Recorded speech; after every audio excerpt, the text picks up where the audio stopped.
Hello, mga kamaster, maraming salamat po sa lahat ng tumatangkilik ng The Secretly Rich Man, Gerald Crawford Story. Paki-follow and subscribe mga master para sa mga susunod pang mga kabanata. The Secretly Rich Man, by 2 Ears is Body. Kabanata 341. Ano ang F***? Ha! Parehong sina Sharon at Lillian ay nabulok habang pinapanood nila si Gerald na umalis kasama ang dalawang kahon. Ang mga kahon na naglalaman ng dalawang bracelet ng jade na halos natakot kay Sharon hanggang kamatayan kanina. Sa sandaling nalutas ang kanyang issue, nadama ni Sharon na sa wakas ay makahinga ulit siya. Gayunpaman, naramdaman niya ngayon na parang may sumipa sa kanya sa ulo.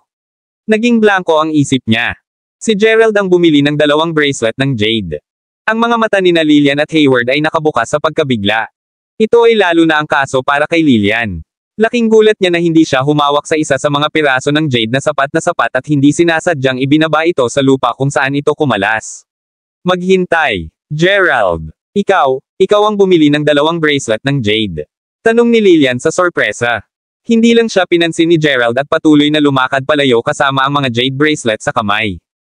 Siya ay lampas sa galit sa oras na ito. Hindi na kailangang mag-abala sa pagpapaliwanag ng anuman sa kanila.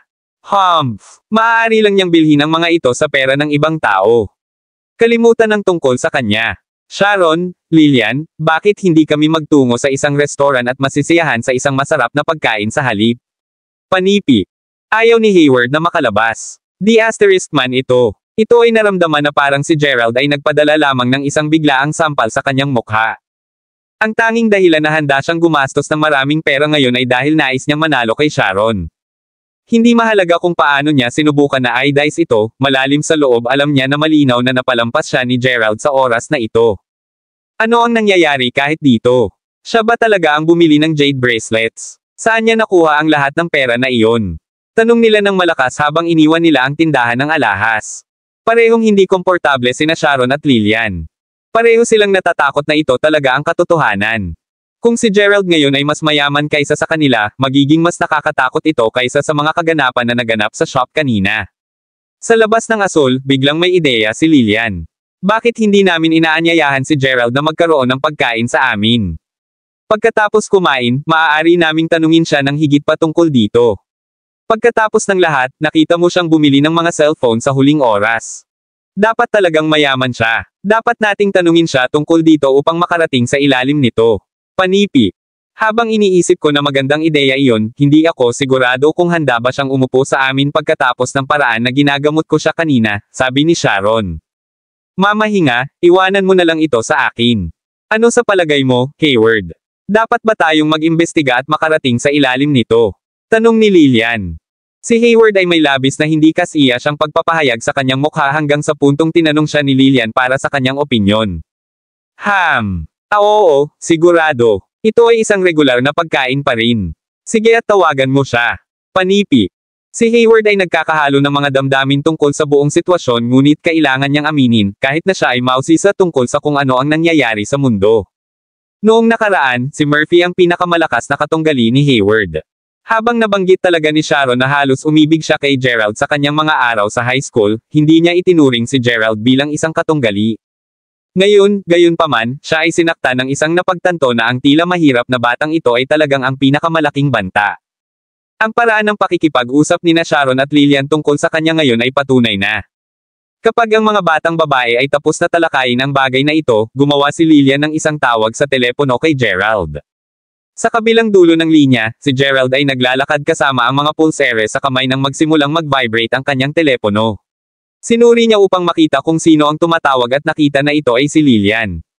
Nakatanggap siya ng contact number ni Gerald nang magkita sila sa bayan para sa hapunan sa huling pagkakataon.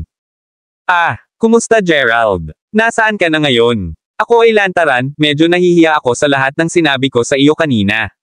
Ngayon na ako ay kalmado, napagtanto ko na hindi kita dapat gamutin sa ganoong paraan. Panipi. Humihingi din ako ng paumanhin. Labis akong nai-impulsive kanina. Sigaw ni Sharon ng mabilis sa telepono. Mahalaga, pareho kaming nagsisisi sa paggamot sa iyo sa paraang mayroon kami. Nais naming anyayahan ka upang magkaroon ng pagkain sa amin ngayon upang formal kaming humingi ng tawad sa iyo. Siguro kahit na mag-unite ng kaunti. Nagpatuloy si Lillian. Ang isang ngiti ay nasa mukha ni Gerald nang marinig niya ang lahat ng ito. Kung hindi siya lumakad palabas ng shop kasama ang dalawang bracelet ng Jade, hindi nila kailanman maisip ang paghingi ng tawad sa una, hayaan. Nag-iisa na magpasya na mag-alaala tungkol sa kanilang nakaraan. Upang ilagay ng simple, ito ay tungkol sa pera muli. Kung mayroon kang pera, nais ng mga tao na maging kaibigan ka. Gayunpaman, kung ikaw ay walang kabuluhan, ang pag-alala lamang sa iyong pangalan ay magbibigay ng mukha sa iyo. Alam ni Gerald iyon. Hanggat mayroon siyang pera, kapwa siya at si Sharon ay maaaring pumili pa mula sa kung saan sila huminto at magpanggap na parang ang tatlong taong agwat ay hindi pa nangyari.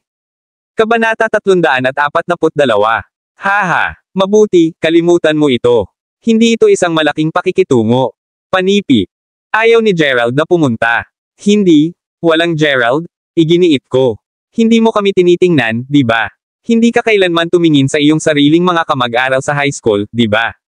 O lihim ka bang tumingin sa amin dahil na-admit ka sa Mayberry University habang kinuha lamang namin ang normal na mga pagsusulit sa pagpasok para sa mga normal na universidad at kolehiyo? Kita ko kung paano ito ngayon. Sabi ni Liana nang walang hiya. Alam mo na hindi ko ibig sabihin iyon. Fine, magkasama silang kumain. Sinabi ni Gerald bago nagbuntong hininga. Paano ito magiging walang kahihiyan? Nawala si Gerald para sa mga salita. Gayunpaman, dahil ito ay isang pagkain lamang, handa siyang kumain ng magkasama at gawin ito. Pagkatapos ng lahat, wala siyang mawala. Bukod sa, ito ay isang pagkakataon na para sa kanya upang maiwasan ang mga ito na magkaroon ng higit pa upang sabihin tungkol sa kanya sa hinaharap. Sasamahan lang niya sila para sa kanilang pagkain at makita kung ano ang sasabihin nila noon. Tumango si Gerald sa kanyang sarili bago muling lumingon. Hindi sila kumakain sa alinman sa mga tindahan sa Mayberry Commercial Street. Sa halip, nagpunta sila sa isang ordinaryong restaurant sa tabi mismo ng kalye na iyon. Nag-utos si Sharon ng maraming masarap na pinggan para kay Gerald. Kaya sabihin sa amin, Gerald, paano ka naging mayaman? Ang paksa ay sa wakas ay pinalaki ni Lillian. Si Sharon ay nakikinig din. Ito ang highlight ng kanilang mga alalahanin. Mayaman. Kailan ako naging mayaman? Ako ay walang kabuluhan. Panipi. Pinigilan ni Gerald ang kanyang pagtawa habang nasisiyahan siya sa mga ekspresyon sa kanilang mga mukha. Pareho silang masayang maingay at katawa-tawa sa parehong oras. Hindi na siya galit. Sa halip, naramdaman niya ang mapaglarong sa ngayon, kaya't sumagot lang siya sa isang payak at casual na paraan. Pagkatapos ay kumuha siya ng ilang mga inihaw na knuckles ng baboy at bigas bago maaliw ang mga ito. PFT. Ikaw ay talagang hindi ka panipaniwala, hindi ka ba, Gerald? Nagiging mahusay ka sa pag-arte na nakikita ko. Sabi ni Lillian habang tumatawa siya. Nag-aral siya ng sining bago ito at kasama ang kaunting teatro. Siya ay hindi gaanong mahigpit kaysa sa iba pang dalawa para sigurado. Habang nagsalita siya, bahagyang pinch din niya ang hita ni Gerald. Ako, wala talaga akong pera, sabi ni Gerald muli. Kung wala kang pera, paano mo pinamamahalaan ang 7 hanggang 9,000 dolyar para lamang bumili ng mga cellphone? Ano pa, paano mo mabibili ang 2 bracelet ng Jade ngayon nang walang pera? Ang Dragon Jade bracelet lamang ay nagkakahalaga ng halos 32,000 dolyar. Hindi mo niloloko ang sinuman, Gerald. Panipi. Napaungol ng bahagya si Gerald habang patuloy na tinatanong siya ni Lillian. Patuloy na tumitig si Sharon kay Gerald, bukas ang kanyang mga mata. Yun. Ang perang iyon ay hindi sa akin. Nagpapatakbo lang ako ng ilang mga gawain para sa ilang mga tao. Ipapadala ko ang mga pulseres sa mamimili kaagad pagkatapos nito. Panipi. Ayaw talaga ni Gerald na sabihin sa kanila ang katotohanan. Sa pamamagitan ng panlilinlang sa kanila, ang pinakamahusay na kinalabasan na maaari niyang mahulaan ay ipagpapatuloy lamang nila ang pagtrato sa bawat isa bilang mga estranghero sa hinaharap. Nakikita ko. Kaya ang pera ay talagang hindi sa iyo. Panipi. Nagpalitan sina Lillian at Sharon. Pareho silang nadama na parang isang malaking timbang ang naangat sa kanilang mga balikat. Sabihin mo, Sharon, maaari mo bang ipasa ang mga baboy sa akin? Hindi ko maabot ito mula rito. Sabi ni Gerald upang makita ang kanilang reaksyon. The asterisk man ito. Bakit ka pa rin kumakain ng mga trotter ng baboy ngayon? Ilang baboy ka ba? Sobrang kumain ka na. Tingnan mo lang kung gaano ka kamukha. Malamig na sabi ni Sharon habang sinulyapan niya si Gerald. The asterisk man ito. Akala ko talagang mayaman ka para sa isang segundo roon, iyon lamang ang dahilan kung bakit inanyayahan ka sa unang lugar. Sa palagay ko sa huli ikaw ay isang taong may isang batang lalaki lamang para sa ibang tao. Habang ang mga saloobin sa ulo ni Sharon, sinimulan ni Lillian na dahan-daang lumayo kay Gerald. Kapag siya ay nakaupo ng malayo, malamig na sinabi niya, "Oh, Gerald Crawford. Dati kong iniisip na kahit na ikaw ay mahirap, hindi ka man maging kapaki-pakinabang sa hinaharap dahil mahusay ka pa ring mag-aral. Gayunpaman, ngayon na tinitingnan kita, naramdaman kong magiging mas walang silbi ka sa hinaharap." Panipi. Tila siya ay tatawagan ng kanyang buong pangalan ngayon.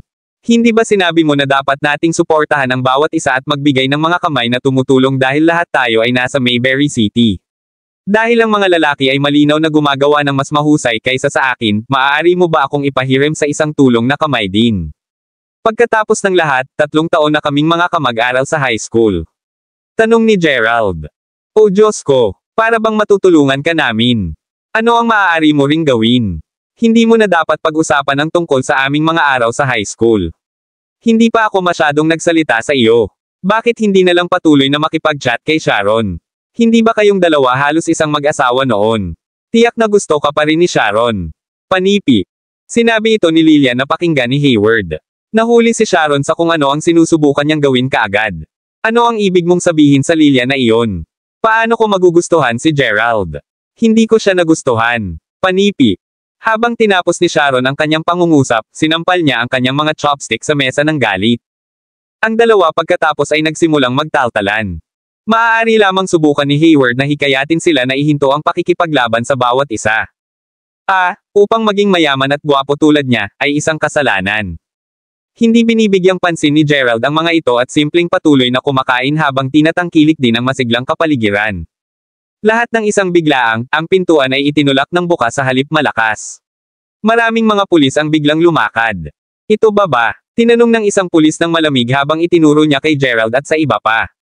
Kabanata 343. Sa sandaling iyon, maraming mga opisyal ng pulisya ang lumakad sa silid kasama ang isa na una nang itinuro sa kanila.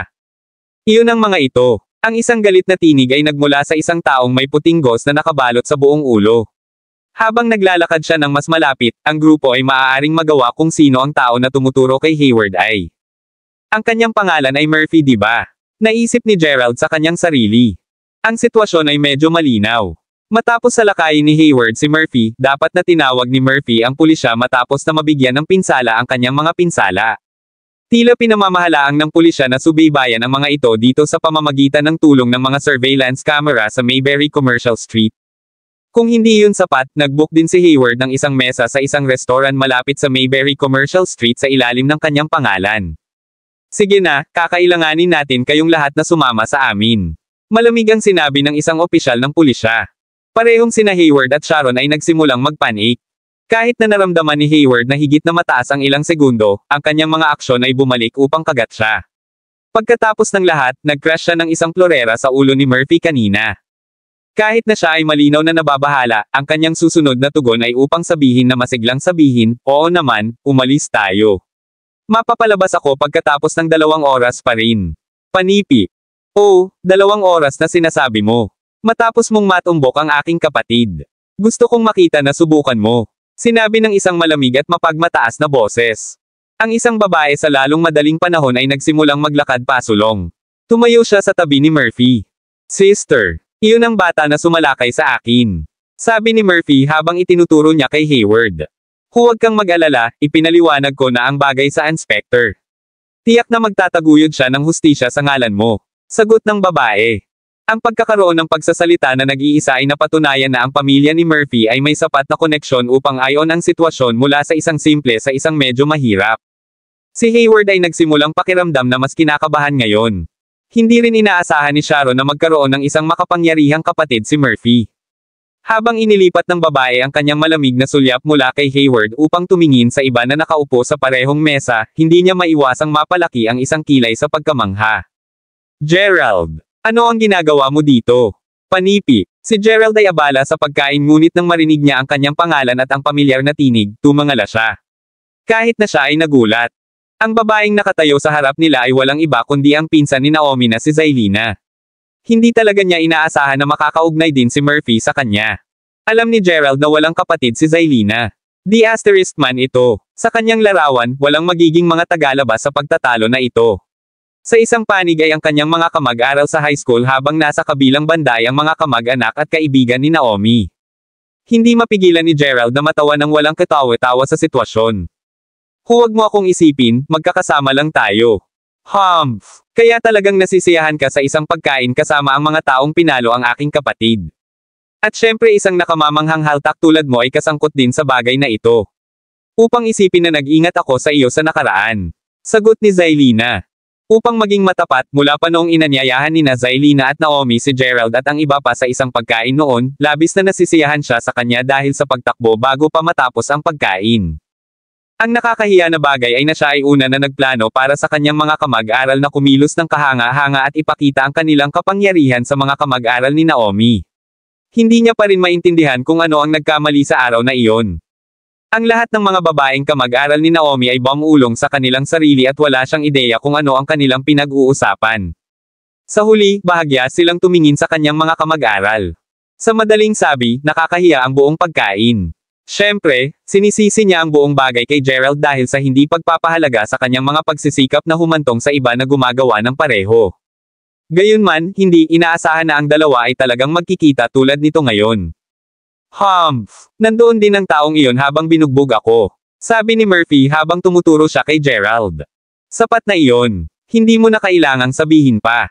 Kung nais mong magdagdag ng anumang maaari mong sabihin pabalik sa istasyon ng pulisya. Sa ngayon, lahat kayo ay sumama sa amin. Panipi. Pagkatapos ay ibinalik ng pulisya ang lahat sa kanilang mga kotse ng pulisya. Nakaramdam si Gerald. Anong kakilakilabot na swerte? Ano ang masasabi niya sa puntong ito? Pagdating sa istasyon ng pulisya, sinimula ng mga pulis ang kanilang mga pahayag. Dahil naruroon ang mga surveillance camera, hindi maitatanggi ni Hayward ang anuman. Pagkatapos nito, ang 4 na tao ay inilagay sa isang maliit na silid habang hinihintay nila ang kanilang mga resulta. Ano ang dapat kong gawin, Hayward? Sa palagay mo ba ay sisingilin din ako? Inaalok lang ako ng trabaho bilang isang guro at hindi ko pa nasimulan ang aking unang araw sa trabaho. Kung sisingilin ako ng pulisya ay tiyak na paalisan ako ng paaralan. Sabi ni Lillian habang sinimulan niya ang pagpanik sa detention. Hindi ko talaga alam, talagang nasaktan namin ang isang tao sa oras na ito at mayroon din silang matatag na ebidensya. Iyon si Murphy, at ang kanyang kapatid na babae. Siya ay medyo hindi kapani-paniwala ang kanyang sarili. Panipi. Tahimik si Sharon ngunit malinaw na kinakabahan din siya. Kabanata 344. Ito ay dahil lahat ng mga ito ay maaaring sabihin na si Zylina ay hindi ang uri ng babae na kaya nilang makagambala. Sa pag-iisip tungkol sa kasalukuyang sitwasyon, ang mukha ni Hayward ay naging mapatla na ngayon. Siya ay naglalakad pabalik-balik na sabik. Sa kabilang banda, medyo nabigo si Sharon. Nalaman niya na ang kapatid ni Murphy ay napakalakas sa Mayberry City.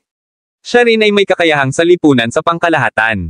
Ito ay nangangahulugan na si Murphy ay isang taong may kakayahang siya mismo. Habang iniisip niya ito, sinimula ni Sharon ang pakiramdam na medyo pinagsisisihan. Naging malupit ba siya kay Murphy? Paano kung ang mga nakamit sa hinaharap ni Murphy kahit papaano ay lumampas sa Haywards? Sa pag-iisip, si Hayward ay halos alam lamang kung paano magpakita. Si Murphy, sa kabilang banda, ay talagang isang may kakayahang tao. Ang higit na naisip niya tungkol dito, mas nadama ni Sharon. Bakit? Siya ay kailanman nahulog para sa 3 tao sa kanyang buhay. Ang una ay si Gerald ngunit matagal na siyang lumipat mula sa kanya. Hindi na rin siya interesado sa kanya. Ang pangalawa at pangatlo ay sina Murphy at Hayward. Ngayon, si Sharon ay nakakaramdam ng sobrang gulo sa gulo na dinala niya sa kanyang sarili. Okay. Itigil na ang pag-uusap tungkol dito. Sinabi ko na sa aking ama ang tungkol sa sitwasyon. Tiyak na siya ay may angkop na solusyon upang palayain kami. Wala ka ring talaang kriminal, huwag kang mag-alala. Sabi ni Hayward habang kiniskis niya ang likuran ng kanyang ulo. Si Murphy ay malinaw na tumanggi na tanggapin ang pag-aayos nito ng pribado. Sa makatuwid, tiyak na mayroong isang kriminal na tala kahit na ano. Sabi ni Gerald na tahimik na. FCK, manahimik ka na. Gusto mo talagang sabihin ang mga hindi ka panipaniwala na mga bagay. Ang mga tao na nakilala sa iyo ay dapat na talagang hindi mapakali. Sinaksak si Lillian patungo kay Gerald na walang tigil. Sapat na Lillian iyon. Walang punto sa pag-iikot sa kanya ngayon. Hayaan siyang sabihin kung ano ang gusto niya. Pagkatapos ng lahat, si Hayward lamang ang lumahok sa laban. Sa palagay ko ay pinapasaya lang kami ni Gerald sa puntong ito. Sabi ni Sharon habang iginuhit ang kanyang mga mata kay Gerald. Dumating ang ama ni Hayward. Ang parehong mga partido ay pagkatapos ay dinala sa silid ng interogasyon upang matugunan ang isa't isa. Dalawang pulis ang naruroon upang mamagitan ang sitwasyon. Ang ama ni Hayward ay may ilang mga koneksyon din. Pagkatapos ng lahat, hindi lamang siya maaaring umasa sa Mayberry Commercial Group nang ang kanyang anak ay nakipag-away at binugbog ang isang tao. Humihingi ng tulong mula sa Mayberry Commercial Group ngayon ay magbibigay lamang sa iba ng isang dahilan upang tumingin sa kanila. Sa makatuwid, ang ama ni Hayward ay maaaring nakasalalay lamang sa kanyang personal na relasyon at koneksyon. Dahil sa kawalan ng tulong mula sa Mayberry Commercial Group, ang magkabilang panig ay may pantay na malakas na background na nagresulta sa isang kalawakan.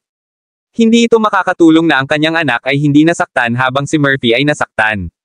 Pagkatapos ng lahat, kahit na sino ang nagsimula sa paglaban muna, ang isa na may mas malubhang pinsala ay palaging magiging biktima. Tatay, bakit ka tumahimik? Mayroon kang isang solusyon sa isip, hindi ba? Ayokong magkaroon ng talaang kriminal. Ano ang gagawin ko kung mayroon ako? Masisira ang buong buhay ko. Sabi ni Hayward, natakot ang boses niya. Ang pagsasakatuparan ay sa wakas ay nahuli sa kanya na siya ay nasa awa ng parehong Zylina at Murphy ngayon. Ako rin. Opisyal, maaari kang tumingin sa mga pag-record ng camera ng surveillance. Nagtag lang ako. Wala akong ginawa. Ako ay isang guro mangyaring huwag maglagay ng isang kriminal na tala sa akin. Nagmakaawa kay Lillian at siya ay nag-quivered. Pagkatapos ay tiningnan niya si Murphy na nakaupo sa tapat niya, magkaibigan kami bago ito, tama si Murphy. Nakalimutan mo na ba ang oras namin na magkasama? Panipi. Hindi, syempre wala ako. Ngunit bahagi ka rin ng dahilan kung bakit niloko ako ni Sharon. Hindi mahalaga kung ano ang kaso, ang aking kapatid na babae ay tiyak na makarating sa ilalim ng bagay para sa akin ngayon.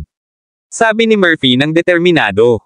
Bumantong hininga ang ama ni Hayward bago sumimangot at nakatingin kay Zylina. Miss Zylina, alam ko na mayroon kang isang malawak na network ng mga koneksyon. Gayunpaman, hindi mo dapat itulak ang mga tao sa isang patay na dulo. Alam ko ang mga tao mula sa Mayberry Commercial Group. Gusto mo ba talaga ang mga tao mula sa pangkat na iyon upang mamagitin sa bagay na ito? Panipi. Hehe, huwag subukang gamitin ang mga tao doon upang takutin ako. Sa palagay mo ba ikaw lang ang nakakaalam ng mga tao mula sa Mayberry Commercial Group? Sagot ni Zylina habang sinulyapan siya. Kinuha ng ama ni Hayward ang kanyang ngipin habang sinimulan niyang makipag-ugnay sa mga tao mula sa grupo. Sinimulan ni Zylina ang parehong kahit na nakipag-ugnay din siya kay Naomi sa oras na ito. Ito ay dahil sa huling insidente, ipinaliwanag ni Naomi ang lahat ng nangyari sa kanya. Sinabi pa ni Naomi kay Zylina tungkol sa mga batang may buhok na puting kasama ang kanyang mga tauhan na nagtulak ng maraming mga kotse ng Maybach upang iligtas sila. Naomi, kakailanganin kong mag-abala ka ng kaunti. Mayroon ka pa bang contact number ng binata na nagligtas sa iyo sa huling oras? Maaari mo ba siyang makipag-ugnay sa kanya sa aking ngalan? Ang aming kapatid ay binugbog. Hindi ba niya sinabi sa iyo na maaari kang makipag-ugnay sa kanya kung tumakbo ka sa anumang problema sa hinaharap? Maaari mo bang hilingin ang kanyang tulong ngayon? Panipi. Kumusta, Chairman Lloyd? Ako ang dakang accountant para sa York North Mountain. Tandaan na ang oras na kung kailan kami ay nagkakasay. Naaalala ko na sinasabi mo na maaari akong makipag-ugnay sa iyo kung tumakbo ako sa anumang problema. Well, tama. Oo, tama iyon, may maliit na isyu ngayon. Panipi. Ang parehong partido ay nagsimulang ipakita ang kanilang mga kahanga-hangang koneksyon. Sina Lillian at Sharon ay maaari lamang tumitig sa kanila, nakasisindak. Di asterisk man ito. Parehong Hayward at Murphy ay may medyo komplikadong mga background. Naisip ni Sharon na si Murphy ay isang binata lamang na maaari lamang magsikap at pakikibaka sa ilalim. Gayunpaman, ang kanyang kapatid na babae ay tila may napakalakas na koneksyon sa buong lugar. Nagkaroon pa siya ng isang koponan ng mga taong nagmamaneho ng mga kotse ng Maybach. Siya ay flabbergasted at kung mayroong isang bagay na nalaman niya upang malaman mula sa lahat ng ito ay ang buhay na talagang puno ng pag-aalsa. Natutunan din niyang hindi na tumingin sa mga bata o mahihirap na tao muli. Kabanata 345. Kapag ang dalawang partido ay nagtawag ng kanilang mga tawag, pareho silang naghintay sa isang pansamantalang pagkalaglag. Sa oras na ito, kahit na ang pulisya ay hindi talaga mahulaan kung paano magtatapos ang sitwasyon. Ang mga resulta ay ang magiging pagpapasya ng kadahilanan kung ang mga kaganapan ngayon ay ilalabas sa publiko o manatiling pribado. Aling partido ang lalabas sa tuktok? Muttered Sharon tahimik sa kanyang sarili, ang kanyang puso ay napuno ng pag-aalinlangan at pag-aalangan. Isang sandali, siya ay nag-rooting para kay Hayward na maging tagumpay, at sa susunod, umaasa siya na si Murphy na kung sino pa ang nakatingin sa kanya na may mga mata ay magiging isang matagumpay. Upang ilagay ito ng simple, isang mabangis na pagsalakay ng mga komplikadong emosyon ay na-flung sa kanya. Habang patuloy na nagtataka si Sharon, ang mga yapok ay maaaring marinig mula sa likuran ng pintuan ng silid ng interogasyon.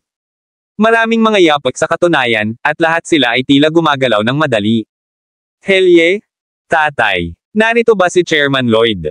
Tanong ni Hayward na excitedly. Huwag mo ring panaginip tungkol dito. Si Chairman Lloyd at ang iba pa ay hindi kailanman pisikal na dumalo upang makitungo sa mga bagay na ito. Sagot ng ama ni Hayward na may malambot na buntong hininga. Naririnig ang creak ng isang pambungad na pintuan. Ang isang pangkat ng mga may edad na pulis ay pumasok sa silid kaagad pagkatapos. Sargento Zales, Teniente Leeds, sigaw kaagad ng dalawang pulis habang binabati nila sila.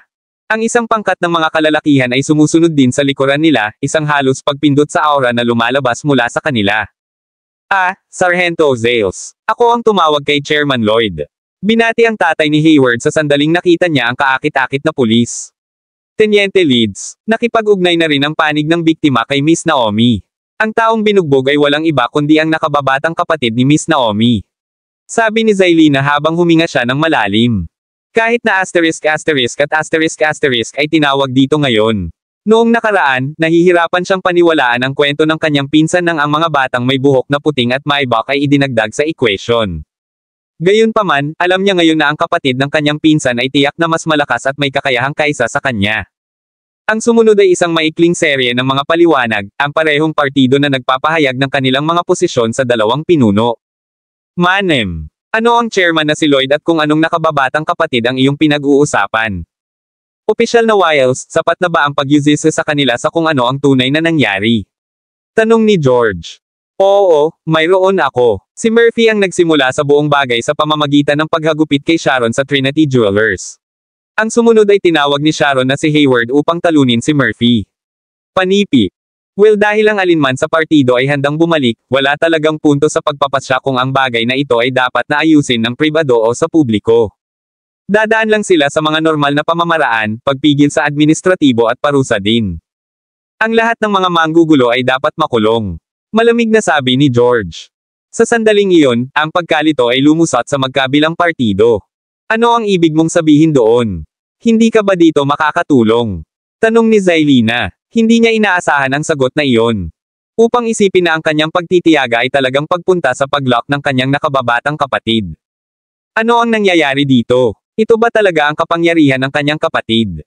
Kung hindi, sino pa ang maaaring magkaroon ng asterisk na pumunta dito? Ikaw si Gerald Crawford, tama. Ang ilang mga tao pagkatapos ay lumingon upang tumingin sa paligid ng silid hanggang sa ang kanilang mga mata ay naayos sa Gerald.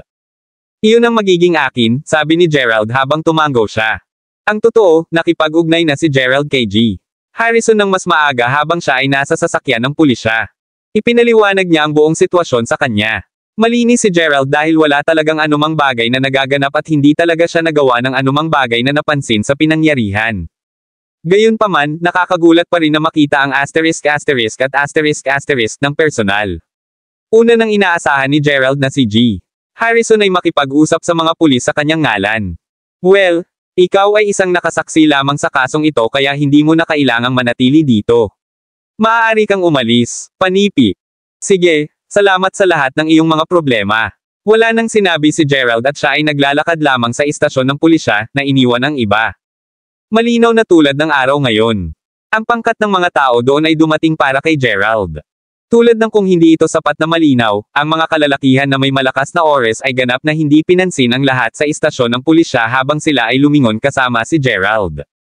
FCK. Nadama ni Zailina ang kanyang mukha na pula na may isang subong ng kahihiyan, pagkabigla, at sorpresa. Ang parehong nagpunta para kina Sharon at Lillian. Lahat sila ay naiwan na walang pagsasalita. Si Gerald ay tila may napakahusay na koneksyon at relasyon. Mula sa kanilang saloobin sa kanya kanina, malinaw na ang kanyang mga koneksyon ay mas mahusay kaysa sa ama ni Hayward at maging si Zailina. Sino ang eksaktong Gerald? Lahat ng mga ito ay sabay-sabay na iniisip ang tungkol dito sa parehong oras. Ang mga timbang na naitaas mula sa kanilang mga dibdib ay tila lumitaw muli, sa oras na ito marahil kahit na mas mabigat. Hindi inaasahan ni Zylina na makakuha ng tulad ng isang mental na sampal sa kanyang mukha na tulad nito. Kabanata 346.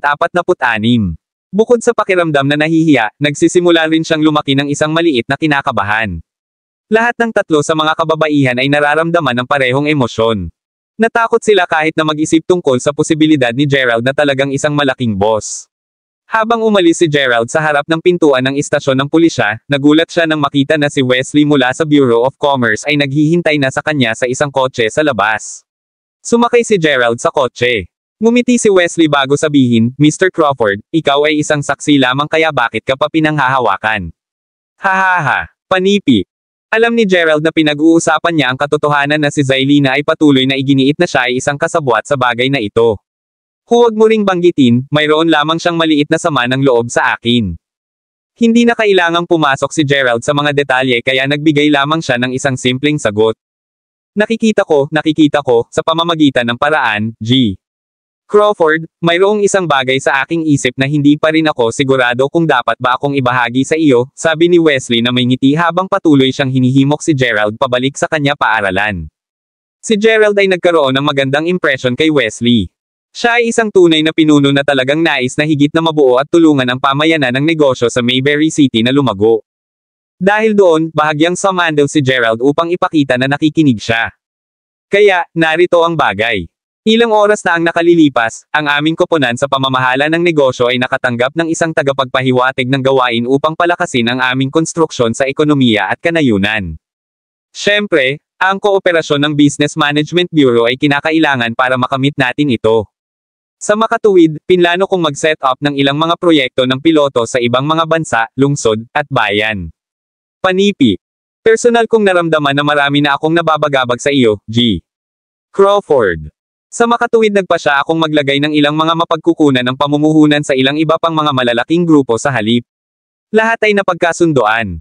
Sa kasamaang palad na maaaring asahan ng Rai Group na biglang gumuho tulad ng ilang araw na ang nakakaraan. Ang kanilang pagbagsak ay nag-trigger ng isang reaksyon ng kadena, at maraming iba pang mga kaugnay na kumpanya ang naapektuhan dahil sa kaganapang iyon. Pagkatapos ng lahat, ang lahat ng aming orihinal na pamumuhunan ay nawala na ngayon, tulad na. Sabi ni Wesley habang ngumiti siya ng mapait. Hindi sigurado si Gerald kung tumawa o umiyak. Pagkatapos ng lahat, siya ang nag-utos sa Rai Group na masira. Gayunpaman, tila ang pagsira sa grupo ay nagdala ng problema sa maraming iba pang mga tao. Kaya narito ang aking gawin sa sitwasyon, G. Crawford. Nalaman ko na ang iyong bayan ay isang bayan sa matahimik na bansa sa ilalim ng Mayberry City. Tiningnan ko ang impormasyon at lokasyon ng transportasyon doon at mula sa nahanap ko, maganda talaga ito. Kung nais mong mamuhunan sa pag-unlad ng mga negosyo doon, aabutin lamang ng ilang taon upang mapagbuti ang ekonomiya ng matahimik na bansa. Naturally, magbibigay din kami ng lahat ng mga mapagkukunan bilang isang form ng suporta. Panipi. Sinubukan ni Wesley na makuha si Gerald na mamuhunan sa proyekto. Alam kung gaano kahusay si Wesley, walang problema si Gerald. Kukunin niya ang kanyang pagsusuri sa 7 araw pa. Matapos siyang magawa, si Gerald ay magkakaroon ng mas maraming oras sa mga darating na buwan upang italaga ang kanyang sarili sa pag-unlad ng mga proyekto. Ano pa, naisip ni Gerald ang tungkol sa pamumuhunan sa kanyang sariling bayan dati. Plano na niyang makipag-usap kay Wesley tungkol dito ngunit si Wesley ay lumapit sa kanya. Ngayon na hindi niya direktang nawasak ang orihinal na plano ng pamumuhunan ni Wesley, walang nakita si Gerald na tanggihan ang kanyang kahilingan. Bukod, ang kabuuan ay hiniling ni Wesley ay hindi masyadong para kay Gerald. Kaya, sumang-ayon kaagad si Gerald sa kanyang kahilingan. Nang makabalik sa kanyang dormitoryo, natagpuan ni Gerald ang isang ligtas na lugar upang ilagay ang mga pulseres ng jade na binili niya. Si Harper at Benjamin ay abala sa pag-aaral sa oras na iyon. Sa sandaling iyon, naramdaman niya ang kanyang cellphone na nag-vibrate sa kanyang bulsa. Ito ang kanyang kapatid na si Jessica. Dahil hindi ito maginhawa para sa kanya na makipag-usap sa kanya sa dormitoryo, tumungo si Gerald sa banyo. Ayon sa kanyang mga kalkulasyon, ang kanyang kapatid na babae ay dapat na dumating ngayon. Si Gerald ay nangangahulugang makipag-ugnay din sa kanya. Sa sandaling umalis siya, 5 tao na orihinal na nag-aaral, sa dormitoryo ay ibagsak agad ang kanilang mga aklat-aralin. Ang isa sa mga batang lalaki ay lumipat upang panatilihin ang panunood sa pintuan. Harper, tingnan mo yan. Bumili siya muli ng ilang mga mamahaling naghahanap ng mga bagay. Kung tama ang hula ni na Hailey at Alice, kung gayon si Gerald talaga ay si G. Crawford. Magagawa nating magkaroon ng mas mataas na katayuan sa paligid niya. Sabi ni Benjamin habang tumatawa siya. Hindi ito ang unang pagkakataon na ang mga kasama sa silid, kasama na mismo si Gerald, ay nagnanakaw ng pagkain mula sa isa't isa o nag-rummage sa bawat pag-aari ng bawat isa. May zero na pagkakasala sa kung ano ang kanilang ginagawa. Ano pa, ngayon sila ay napakamausisa at masigasig na alisan ng takip ang tunay na pagkakakilanlan ni Gerald ngayon. Alam ko, di ba? Inaasahan ko talaga si Hailey at ang iba pa ay gumawa ng isang tamang hula. Sabi ni Harper habang ngumiti siya habang kinakantot ang likuran ng kanyang ulo. Ang kanyang mga salita ay taos-puso dahil talagang magiging masaya si Harper para kay Gerald kung ang alingaw-ngaw ay naging totoo. Sa sandaling iyon, biglang nakatanggap si Harper ng isang kahilingan sa tawag sa video sa WeChat. Sa pagtingin sa pangalan ng kontak ng tumatawag, nakita niya na ito ay si Hailey. Harper, bumalik na ba si Gerald? Panipi. Bumalik lang siya, hindi masyadong matagal na ang nakalipas ngunit nasa banyo na siya ngayon. Ibinalik niya ang 2 kahon ng talagang mamahaling mga bagay na naghahanap. Panipi. Hoy, gusto ko rin itong makita. Sa oras na ito ay kasama sa silid ni Hailey na pumutok. Sa background, makikita rin si Alice na may mausisa na pagtingin sa kanyang mukha. Malinaw na hanggang sa matuklasan nila ang tunay na pagkakakilanlan ni Gerald, ang mga taong ito ay hindi makatulog ng maayos. Ito ay lalo na ang kaso para kay Alice. Ang isang araw ay maaaring pakiramdam tulad ng isang buong taon kung ang isang tao ay nakakaramdam ng desperado, at si Alice ay naramdaman na pinahihirapan ng walang maikling oras.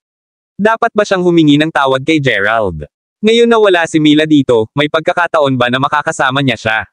Ngunit paano kung si Gerald ay hindi naging G? Crawford at ilang nakamamanghang haltak. Di asterisk man ito. Ang tanong ay seryosong nagmamaneho sa kanyang baliw. Hoy Benjamin. Buksan ito upang makita kung ano ang binili niya sa oras na ito. Panipi. Kabanata 347. Holy! Iyon ay isang magandang bracelet ng jade. Panipi. Ang lahat ay pantay na nagulat nang makita nila kung ano ang nakalagay sa loob ng parsela.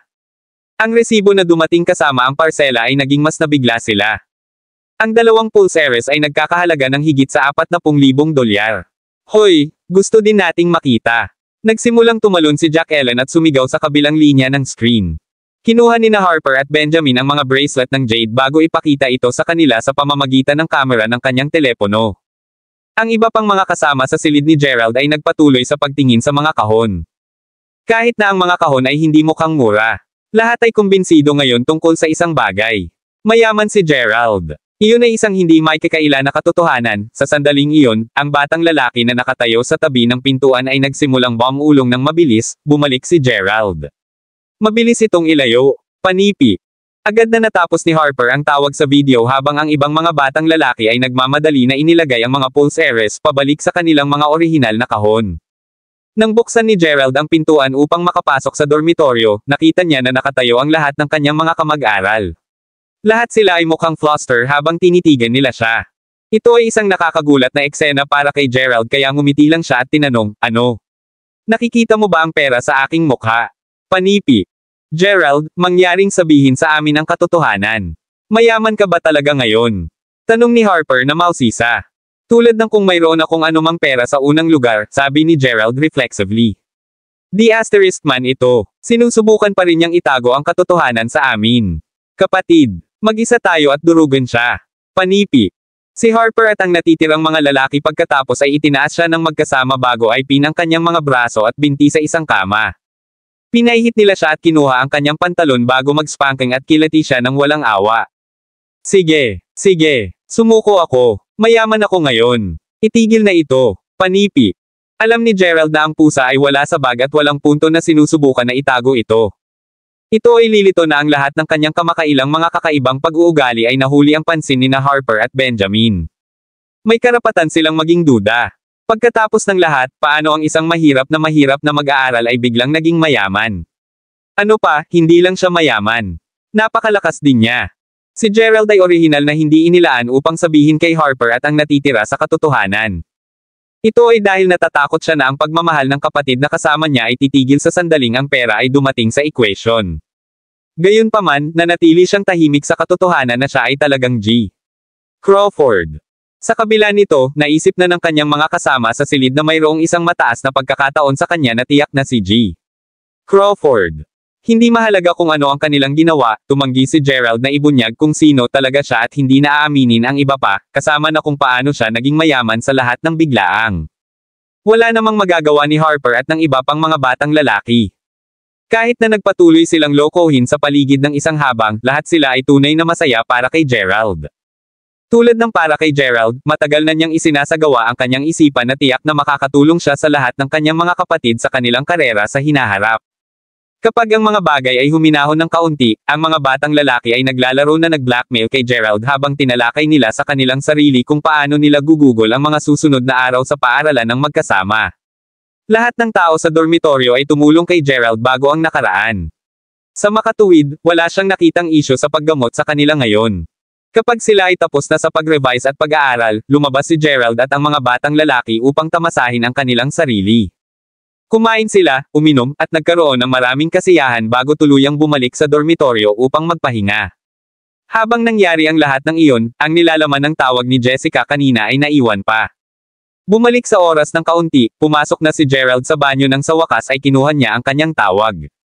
Gusto niyang tanungin ang kanyang kapatid kung darating siya at kung kailangan niya siyang kunin. Gayunpaman, ang kanyang tugon ay hindi lubos na inaasahan. Hindi na niya ito magagawa. Kapatid, isang mahalagang panauhin ang bumibisita sa aming pamilya at tinanong ako ni tatay na samahan sila. Natatakot ako na hindi ako makakasama ng ilang sandali. Sinabi sa akin ni tatay na sabihin sa iyo ang tungkol dito.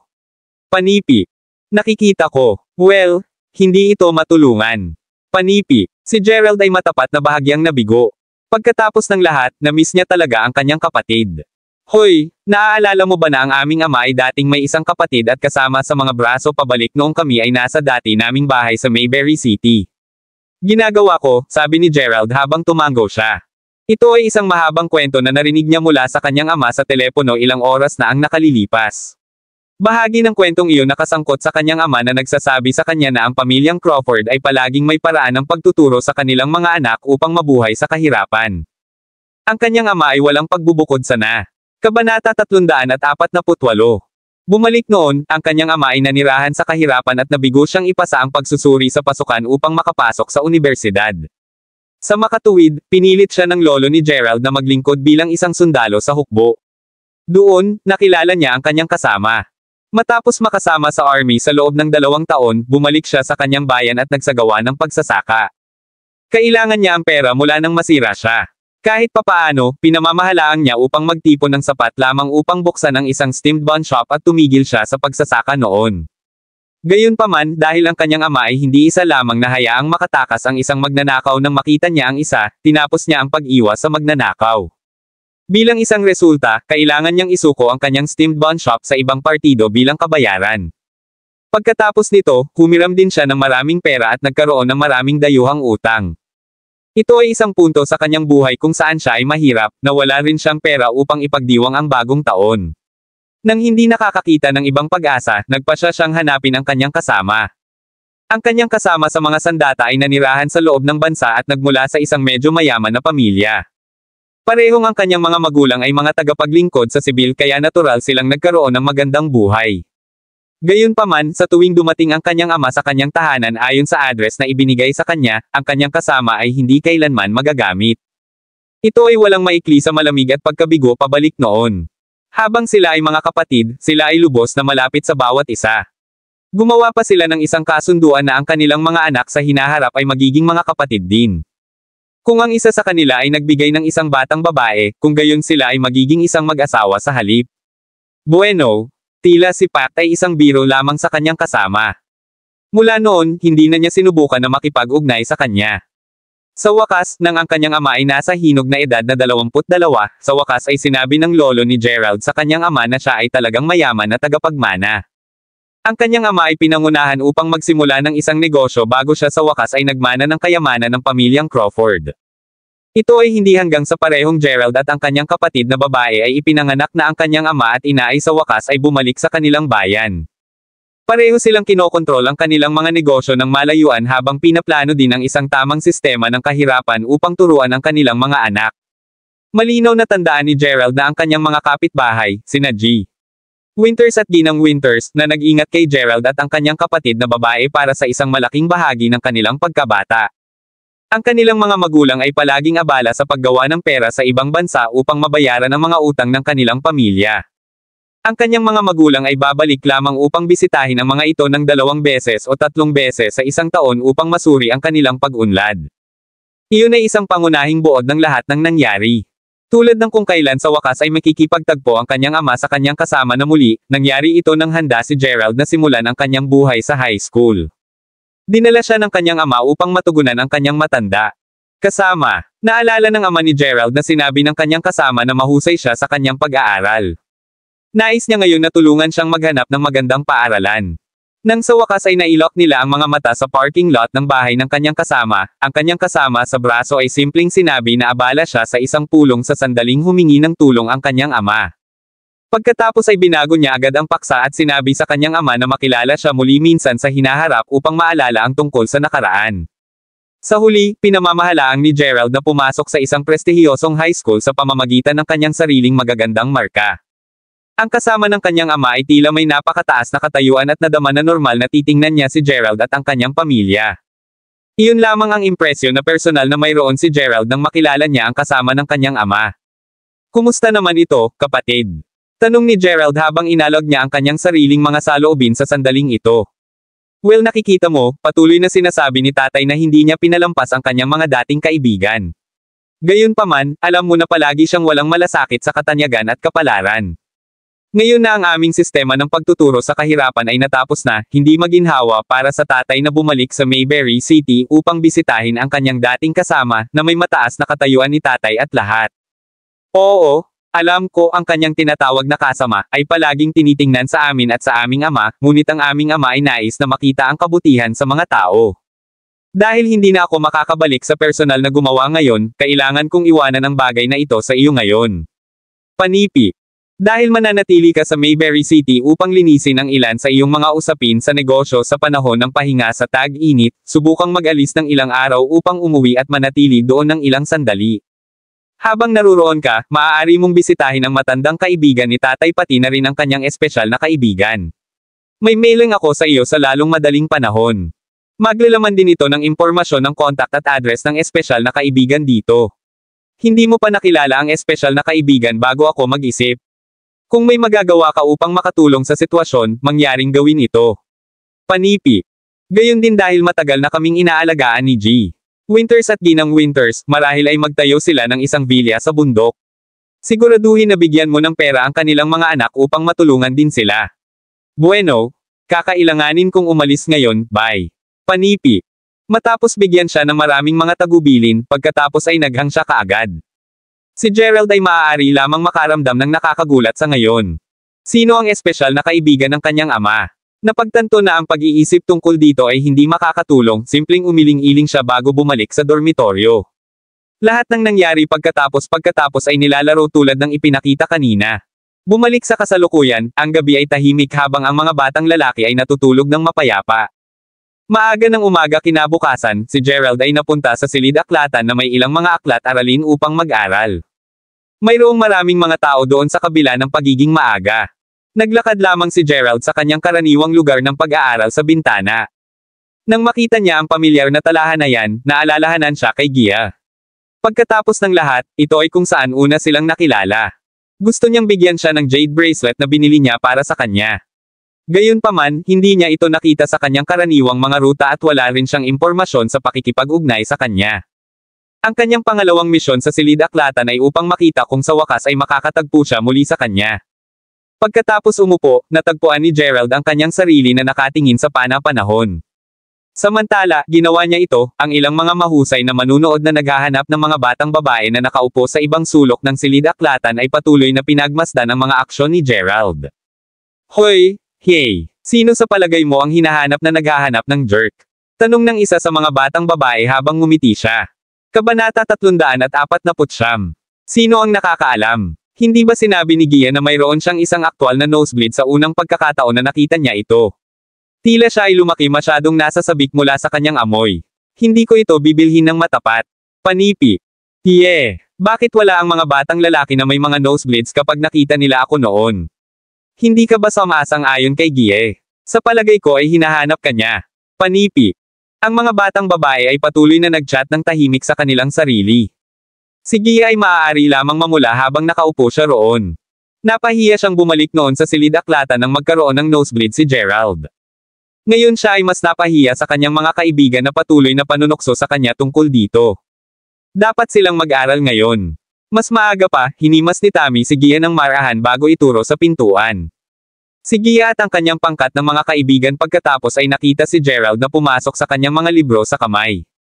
Parang naghahanap siya ng isang tao ng ilang sandali bago tuluyang magpasya na umupo.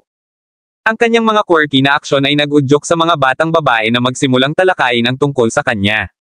Hoy, Gerald! Mahinang yelled si Tammy sa labas ng asol. Dahil ito ay tahimik sa silid-aklatan, narinig ni Gerald ang kanyang tawag halos kaagad. Nang tumangala siya, nakita niya si Tammy na nakatayo ng malayo habang nilagdaan siya ng kanyang kamay upang lumapit. Nakita ni Gerald na si Gia at ang iba pang mga batang babae ay nakaupo din doon. Natuwa si Gerald na sa wakas ay natagpuan niya ito. Pagkatapos ay lumakad siya sa kanila. Hoy Gerald, ano ba talaga ang hinahanap mo mula nang pumasok ka sa silid-aklatan? Narito rin ba ang iyong mga kamag-aral? Tanong ni Tammy na may ngiti sa sandaling makalapit na siya sa kanilang mesa. Ha, hindi naman. Sagot ni Gerald na kinakabahan. Man ito. Kaya't pinagmamasdan nila ako mula sa sandaling lumakad ako sa silid-aklatan. Kudlit. Kung gayon ano ang hinahanap mo? Panipi. Hahaha. Alam ko ito. Naghahanap ka para kay Gia, hindi ka ba? Sinusubukang hanapin siya sa library. Sabi ni Tammy sa pagitan ng mga giggles. Tinakpan niya ang kanyang bibig upang matiyak na hindi siya masyadong malakas. Ako, sandali na nagyelo si Gerald. Wala siyang magandang comeback. Tiyak na medyo nakakahiya para sa isang tao na basahin siya tulad ng isang bukas na libro na madali. Itinaas ni Gia ang kanyang mukha upang tumingin kay Gerald, isang halo ng pag-aalinlangan at pag-asang ipakita sa kanyang mukha. Nagtataka siya kung tama rin ang palagay ni Tammy. Well, oo, inamin ko na hinahanap ko si Gia. Nasira ko ang iyong pulseres sa huling oras at nais kong mabayaran ka, sabi ni Gerald sa isang natalo na tono. Oh, hindi talaga kailangan mong gawin iyon, Gerald. Ang pulseres ay hindi mahal, ilang libong dolyar lamang. Gayunpaman, sa lahat ng katapatan, hinahanap din kita. Nais kong maayos na salamat sa iyong tulong sa ibang araw. Panipi. Sinabi ni Gia na sa una ay tumingin ng bahagya mula sa kanyang pagtatapat, kahit na mabilis itong naging isang ngiti nang nalaman niya ang tungkol sa kanyang tunay na hangarin. Siyempre, hindi niya sinasadya na maging bastos sa kanyang pahayag. Ang ilang libong dolyar ay talagang wala sa isang tulad ni Gia na may mahusay na background sa pamilya. Ito lamang ang dahilan kung bakit niya ito masabi. Well, dahil nais mong pasalamatan si Gerald pa rin, paano ito? Dahil medyo maaga pa ito, malamang na hindi ka pa nag-agahan, mayroon ka bang Gerald? Nangyayari lamang ito na ang isang bagong tindahan ng agahan ay nagbukas mismo sa tabi ng aming universidad. Bakit wala kaming chat habang magkasama kami sa agahan doon? Sabi ni Tammy habang ngumiti siya. Bibigyan ka ng isang pagkakataon upang gamutin ang 6 na kagandahan sa agahan, Gerald. Mas mahusay mong samantalahin ang pagkakataong ito. Nagdagdag siya ng isang ngiti. Tiyak. Hayaan mo na, sagot ni Gerald habang tumango siya. Hindi kailangang tretuhin kami ni Gerald. Lahat ng iyong order ay magiging sa akin ngayon. Sagot ni Gia, isang nakabubusog na ngiti sa kanyang mukha. Sa sinabi nito, sumang-ayon silang lahat at iniwan nila ang silid-aklatan. Kayong mga batang babae ay maaaring magpatuloy muna, kailangan kong bumalik sa aking dormitoryo. Huwag kang mag-alala na hindi ako tumatakbo. Sabi ni Gerald bago naghiwalay sa pangkat ng mga batang babae sa ngayon. Bumalik na siya upang makuha ang jade bracelet. Nais ni Gerald na ibigay ito sa kanya sa lalong madaling panahon upang hindi na niya maramdaman na may utang na ito sa kanya. Si Gia ay tunay na maganda at siya ay tiyak na uri ng batang babae na maaaring gumawa ng anumang batang lalaki na makaramdam ng isang malakas na pagnanais para sa kanya na may isang solong sulyap. Kabanata 350. Gayunpaman, ang puso ni Gerald ay nakalaan lamang para kay Mila. Palagi siyang nakaramdam ng pagkakasala tuwing marami siyang pakikipag-ugnayan sa mga batang babae na tulad nito. Iyon din ang dahilan kung bakit patuloy na nakatago si Gerald at itinago ang kanyang distansya mula sa parehong Alice at Jack Ellen. Nang makapasok sa dormitoryo, kinuha ni Gerald ang kahon na naglalaman ng Hechon Jade Bracelet. Pagkatapos ay sinabi niya kay Harper at ang iba pang mga batang lalaki tungkol sa kanyang plano bago tumakbo sa ibaba upang hanapin muli ang mga batang babae. Habang nangyayari ito, dumating ang mga batang babae at nakakita ng isang mesa para sa kanilang sarili sa lugar ng agahan. Sa sandaling umupo sila, tinakpan ni Tammy at ng iba pang mga batang babae ang kanilang mga bibig habang nagsimula silang tumawa. Yeah, sigurado ako na talagang gusto ka ni Gerald Kid. Parehong dito. Hindi mo alam ang mga batang babae, ngunit nagawa ko na ang ilang pananaliksik sa kanya. Si Gerald ay tila mula sa kagawaran ng wika at panitikan. Isa rin siyang popper, panipi. Kaya paano kung siya ay mahirap? Sa palagay mo ba ang isang tao na walang pera? Karamihan sige ay maaari lamang magbigay sa kanya ng isang karera pagkatapos silang dalawa ay magpakasal. Panipi. Totoo iyon. Sa katunayan, mayroon din siyang isang pait na mukha. Panipi. Sige, kalmado ang mga batang babae. Ano ang tungkol sa iyo sa mundo? Ano ang ibig mong sabihin kung ano ang malaking pakikitungo pagkatapos na magpakasal tayo? Si Gerald ay isang medyo disenteng at matapat na tao. Mabuti kung nais mong magbiro sa paligid. Kasama ko ngunit huwag mo siyang panunokso tulad nito sa ibang pagkakataon. Hindi mahalaga kung paano mo ito dice, tinulungan ako ni Gerald ng isang beses. Sabi ni Gia na may buntong hininga. Hindi niya matiis ang kanyang pangkat ng mga kapatid na babae minsan. Kung mas nagsalita sila, mas nasasabik sila na magiging at ito ay mas madalas kaysa sa hindi, humantong sa kanila na pumunta ng kaunti sa dagat. Ngunit Gia, hindi ka pa nagmamahal dati, di ba? Hindi mo ba nais na maranasan kung ano ang pakiramdam na maging sa isang relasyon? Tanong ni Tammy. Kaya paano kung hindi pa ako napetsahan? Hindi ko talaga nakikita ang anumang kahanga-hangang tungkol sa iyo ng mga napapanahong mga batang babae. Sagot ni Gia, isang wry smile sa kanyang mukha. Gia, kung ano ang nagkataon. Nagagahan ka rin ba ng mga batang babae dito? Panipi. Sa labas ng asol, isang batang lalaki ang lumakad sa kanila habang nakikipag-chat pa rin sila sa kanilang sarili. Ang kanyang mga mata ay naiilawan kaagad sa sandaling nakita niya si Gia at ang kanyang grupo. Sa kanyang mga kamay, ay isang napakagandang kahon ng hitsura.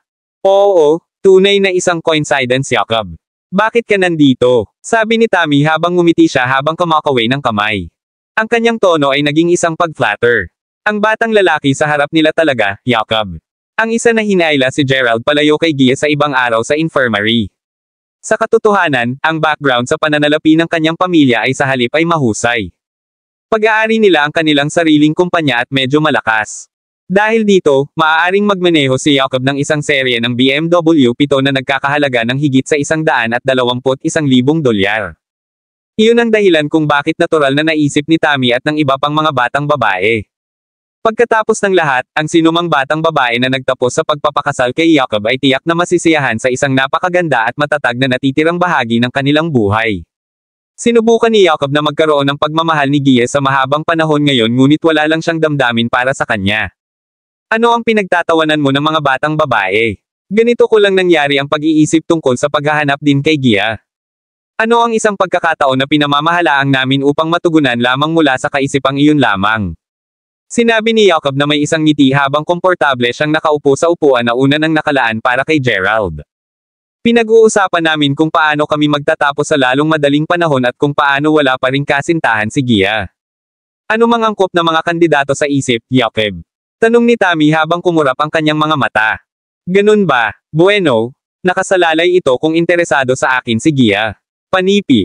Nagkaroon ng isang quiver ng kaguluhan sa tinig ni Jacob tulad ng sinabi niya iyon. Sige, tapos na kami tungkol doon. Sabihin mo sa akin, Jacob. Bakit mo ako hinahanap? Tanong ni Gia habang pinipilit niya ang isang ngiti. Well, ang iyong jade bracelet ay nasira dahil medyo hindi rin ako walang ingat. Iyon ang dahilan kung bakit binili kita ng bago. Dito, bakit hindi mo ito susubukan upang makita kung gusto mo o hindi? Sabi ni Jacob habang inilalagay niya ang isang jade bracelet sa mesa. Si Tammy at ang iba pang mga batang babae ay nagulat sa sorpresa pagkatapos buksan ang kahon. FCK. Mukhang kamangha-manghang. Magkano ang ginugol mo dito? Sigaw ni Tammy. Ang kanyang tinig ay nakakaakit ng atensyon ng ilang iba pang mga batang babae na nagkakaroon din ng agahan doon. Isa-isa, sinubukan ng mga batang babae na sumisilip mula sa kung saan sila nakaupo upang makita kung ano ang tungkol sa kaguluhan. Ngumiti si Jacob ng mahina bago sabihin, bakit hindi mo subukan na gumawa ng hula? Kung hulaan mo ito ng tama sa unang pagkakataon, kukuha din ako ng isa para sa iyo. Hahaha, panipi. Kabanata 351. Ito ay sa sandaling iyon nang dumating si Gerald. Sa kanyang kamay ay ang kanyang sariling pulseres na binili niya noong nakaraang araw. Bagaman sinabi ni Gia na ang agahan ay pupunta sa kanya, binigyan ito ni Gerald ng ilang pag-iisip habang papunta siya doon. Dahil pinaplano niyang iwanan ang mga batang babae na nag-iisa sa sandaling ang pulseres ay naibigay sa kanya pa rin, maaari rin niyang tretuhin ang mga ito sa isang pangwakas na agahan. Handa siyang bayaran ang bayarin kahit na ano. Gayunpaman, habang papalapit siya sa kanilang mesa, napansin niya na nandoon din si Jacob. Ano pa, tila na binigyan lamang ni Jacob si Gia ng kanyang sariling regalo sa pulseres. Gerald, dito, panipi. Ayaw ni Gia na tumingin kay Jacob kaya nakatitig siya sa hagdanan. Sa sandaling nakita niya siya, ngumiti siya at kumaway sa kanyang kamay upang tawagan si Gerald. Bakit ang bata din dito? Ang ekspresyon sa mukha ni Jacob ay agad na nagsored sa sandaling nakita niya si Gerald. Ito ay isang bihirang okasyon para sa kanya upang makapagugol ng oras kasama si Gia at ang iba pang mga batang babae. Gayunpaman, ang paninibugho ni Jacob ay sumangga sa sandaling nakita niya kung paano bihis si Gerald. Gayunpaman, bahagyang nakakagambala pa rin ito sa kanya dahil malinaw na lumapit si Gerald kay Gia. Siyempre narito siya. Gia espesyal na inanyayahan si Gerald dito para sa agahan ngayon. Talagang nakaupo ka sa kanyang upuan ngayon, Jacob. Sagot ni Tammy. Manatili, ano ang nasa iyong kamay, Gerald? Well, bahagyang kasalanan ko na ang kanyang pulseres ay nahulog sa aking mga kamay sa araw bago kaya nakuha ko siya ng bago. Sagot ni Gerald. Gerald. Hindi ko ba sinabi na hindi mo na kailangang bayaran ako? Gumagastos ka ng maraming pera para sa isang jade bracelet. Hindi kita sinisisi sa unang lugar. Panipi. Hindi lihim sa kanya na si Gerald ay hindi masyadong mayaman dahil narinig niya ang mga pag-uusap tungkol sa kanya paminsan-minsan. Napakasama nito dahil siya ang tumulong sa kanya sa unang lugar. Gayunpaman, ngayon ay ginugol niya ng labis dahil lamang sa kanya. Paano siya maaaring makapagpahinga ng madali? Ano pa, talagang hindi naisip ni Gia ang tungkol sa pulseres dahil hindi talaga ito nagkakahalaga sa kanya. Medyo nabalisa siya ngayon. Gaano karaming pera ang gugugol ng batang ito sa unang lugar? Pinahihintulutan mo ito, Gia. Marahil ay binili niya ang regalo para sa ilang dolyar sa night market. Malamig na sabi ni Jacob. Huwag kang mag-alala, alam namin ang posibilidad. Paano kayang bayaran ni Gerald ang isang 7,500 dolyar na pulseres? Tumawa si Tammy matapos sabihin iyon. Gayon din, sabihin sa amin ang presyo ng jade bracelet na. Hindi talaga natin ito mahuhulaan. Nagpatuloy siya. Sige. Sasabihin ko lang sa iyo ang presyo noon. Hindi ito masyadong. Nagkakahalaga lamang ito sa paligid ng 18,000 dolyar. Panipi. Habang nagsasalita siya, patuloy siyang sumisilip kay Gia upang makita kung ano ang kanyang reaksyon. Gayunpaman, ang ekspresyon ni Gia ay nanatiling walang malasakit. Ang lahat ng iba pang mga batang babae gayunpaman, ay natigilan. 18,000 dolyar. Sigaw ni Tammy. Ang iba pang mga batang babae ay walang masabi, ang kanilang mga bibig ay malawak na nakabukas sa pagkabigla. Kahit na ang ilang iba pang mga babaeng mag-aaral na nakaupo malapit sa pamamagitan ng patuloy na pagsilip sa kanilang hapag. Ang pulseres mismo ay mukhang kamangha-manghang mula sa bawat anggulo at nadama tulad ng isang bihirang hiyas. Ang presyo ay ibubunyag pagkatapos ay sobrang labis na galit at maraming mga batang babae sa shop ang nagtapos sa pagtingin kay Jacob na may iba't ibang mga ekspresyon sa kanilang mga mukha. Diyos ko, Jacob, handa ka talagang gumastos para kay Gia. Sinabi ng isa sa mga batang babae na naiinggit. Pagkatapos ng lahat, ang lalaki ay gumugol ng 18,000 dolyar para lamang bumili ng regalo. Gaano katindi ang kaya niya upang mabigyan iyon ng hindi masira? Mayroon bang mga batang babae na maaaring pigilan ang ganitong uri ng tukso sa mundo? Gusto mo ba ito, Gia? Novel drama. Sa kabila ng pag-alam na hindi siya gusto ni Gia, kahit na may puso siyang bato, tiyak na ililipat siya ng kanyang regalo sa oras na ito, di ba? Hindi nag-abala si Gia na sagutin ang kanyang katanungan. Matapat na nagsisimula siyang makakain sa kanya. Matapos mabaliwala sa kabila ng kanyang mabuting hangarin, hindi maiwasang makaramdam si Jacob. Habang ang lahat ng ito ay nangyayari, si Gerald ay nakatayo pa rin kung saan una siyang kasama ang kanyang sariling jade bracelet. Kabanata 352. Hey! Hoy! Gerald ng iyong pangalan, di ba? Bakit hindi mo ilabas ang jade bracelet na binili mo para sa Gia at ipakita din ito sa amin? Panipi. Sa kanyang isipan, naisip ni Jacob na si Gerald ay pinakatiyak na dahilan kung bakit hindi siya pinansin ni Gia sa lahat ng oras na ito. Sa makatuwid, target niya ngayon si Gerald. Kalimutan ang tungkol sa akin. Ang jade bracelet na binili ko ay wala kahit saan malapit sa iyo. Hindi mo na kailangang tingnan ito. Sinabi ni Gerald na totoo. Pagkatapos ng lahat, siya ay bumili lamang ng isang jade bracelet na nagkakahalaga ng $7,500 para sa Gia. Wala ito malapit sa walang katotohanan na presyo ng regalo ni Jacob. Bukod sa, kung talagang gusto niyang mangutya si Jacob, mas madali para kay Gerald na sampilan lamang ang bata sa mukha. Gayunpaman, ayaw ni Gerald na makisali sa kanya o si Gia at ang kanyang mga kaibigan sa hinaharap kaya't umiwas siya ngayon. Si Mila ay taos puso sa kanya kaya gusto niyang gawin ang parehong. Sa makatuwid, walang dahilan para sa kanya upang makipagkompetensya kay Jacob. Walang mabuti ang darating dito o makakakuha siya ng anuman. Tama iyon, Gerald. Huwag kang mahiya, hindi ka namin tatawanan. Ipakita mo na sa amin. Sabi ni Tammy. Bago pa man siya tumugon, naglakad na si Tammy kay Gerald. Hinawakan niya ang kahon mula sa kanyang kamay at inilagay ito sa mesa. Lahat ng mga batang babae ay inaasahan ito. Isipin ang paghahambing ng isang $18,000 na jade bracelet sa isa na nagkakahalaga lamang ng ilang dolyar. Ang pagkakaiba ay magiging tulad ng langit at impyerno. Binuksan ni Tammy ang kahon sa isang mabilis na kilusan. Ibinaba lang ni Gerald ang kanyang ulo, alam na malapit na siyang mapang-uyam. Pagkatapos nito, kakailanganin lamang niyang maghanap ng isang dahilan upang humingi ng paumanhin sa kanyang sarili at umalis. Ang lahat ay maaayos at wala na siyang utang kay Gia. Naghintay siya upang magsimula ang pangungutya. Naghintay siya, at naghintay, at naghintay. Ngunit hindi ito dumating. Ni si Tammy o si Jacob ay hindi siya pinaglaruan. Picking up upang makita kung ano ang matagal sa kanila, nakita niya si Tammy na nakatitig sa kanyang jade bracelet, isang matinding hitsura ng pagkabigla sa kanyang mukha. Gerald, ito? Ang pulse heiress na ito, binili mo ang jade bracelet na ito. Stuttered Tammy nang sa wakas ay naitala niya ang lakas upang magsalita. Ang natitirang mga batang babae ay hindi pa rin nakuhang muli mula sa paghahayag, ang kanilang mga bibig ay naiwan ng malawak, hindi nagsasalita. FCK. Iyon ang Dragon Jade Bracelet. Nakita ko ang bagay na ito sa online at nagbebenta ito ng halos $30,000. Panipi. Narinig ko rin ito. Maaari ba itong maging isang mataas na grade imitasyon jade bracelet? Gusto kong maniwala ngunit ang kulay. Mukhang masyadong makatotohanang maging isang imitasyon lamang. Panipi. Ano ang ibig mong sabihin na isang imitasyon ng mataas na grado? Madali itong patunayan ito mula sa isang peking kaya imitating ito sa unang lugar ay imposible. Panipi. Totoo iyon. Oh my God. Ang bracelet ni Gerald ay nagkakahalaga ng $32,000. Panipi.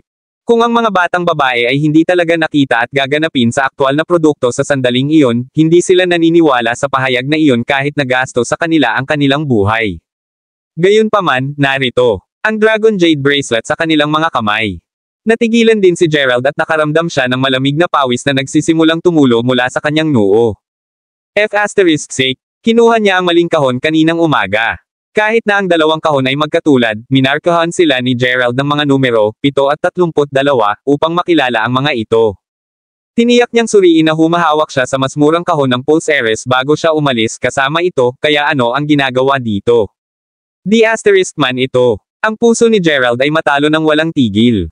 Lahat ay nagulat pa rin sa walang pagsasalita. Kahit na ang nakapalibot na mga babaeng mag-aaral ay nakuha ang kanilang mga upuan at nagtipon sa paligid ng kanilang mesa sa puntong ito. Hayaan mo akong makita iyon. Sabi ni Gia habang siya ay gingerly kinuha ang jade bracelet mula sa mga kamay ni Tammy. Matapos maingat na suriin ito, tiningnan ni Gia si Gerald na may hitsura ng kawalan ng paniniwala sa kanyang mukha.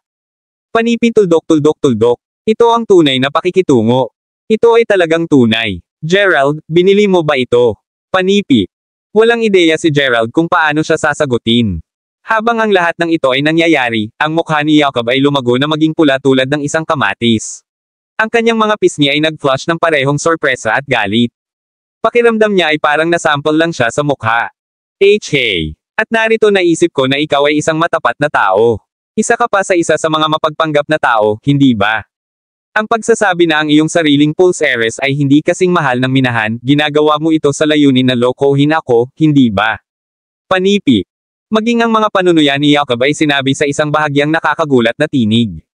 Hindi niya maiwasang makaramdam ng labis na pagkabalisa sa kung paano siya lubos na nawala ng mukha ngayon. Hindi ko, ibig sabihin, naisip ko na ang minahan ay mas mura kaysa sa iyo, na maaaring mahulaan na ito ay talagang mas mahal. Ang mga salitang iyon ay totoo dahil hindi nais ni Gerald na ihambing ang kanyang pulsere sa unang lugar ni Jacob. Sa sandaling iyon, biglang naalala ni Gerald na hindi niya hinawakan ang dalawang pulseres ng Jade mula nang ibalik niya ito sa dormitoryo. Ang isang tao ay dapat na hindi sinasadya o sadyang inililipat ang mga ito sa paligid.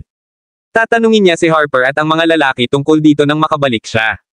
Naririnig ang matapat na tugon ni Gerald, naramdaman ni Jacob na nakatanggap siya ng suntok sagat sa oras na ito. Siya ay lampas na pahiya sa puntong ito. Magmadali ka at sagutin kami, Gerald. Binili mo ba ang jade bracelet na ito? Panipi. Ang lahat ng mga batang babae ay tumitingin kay Gerald na inaasahan. Ang kanilang mga mata ay dinidilig ng parehong paghanga at kaguluhan sa parehong oras. Kabanata 353. Ang jade bracelet na ito ay orihinal na aking lola. Dahil wala akong ibang upang mabayaran si Gia, ibinibigay ko ito sa kanya, nagsinungaling si Gerald. Oh Diyos ko, Gerald, hindi mo ba alam ang halaga ng pulseres na ito? Sigurado ka bang hindi mo ito pagsisisihan kung ibibigay mo ito sa Gia ngayon? Sinasabi ko sa iyo na hindi pa rin huli ang lahat para sa pagsisisihan mo ngayon. Sabi ni Tammy habang naramdaman niya ang bigat sa kanyang dibdib ay dahan-daang itinaas. Diyos di asterisk man. Halos matakot siya hanggang kamatayan ngayon. Kung talagang binili ni Gerald ang Jade Dragon Bracelet na nagkakahalaga ng $32,000, kung gayon maaari siyang maging isang mababangki na mayaman. Hindi tulad ng karamihan sa iba pang mga batang babae, si Tammy ay hindi nakaramdam ng anumang pag-aalipusta kay Gerald.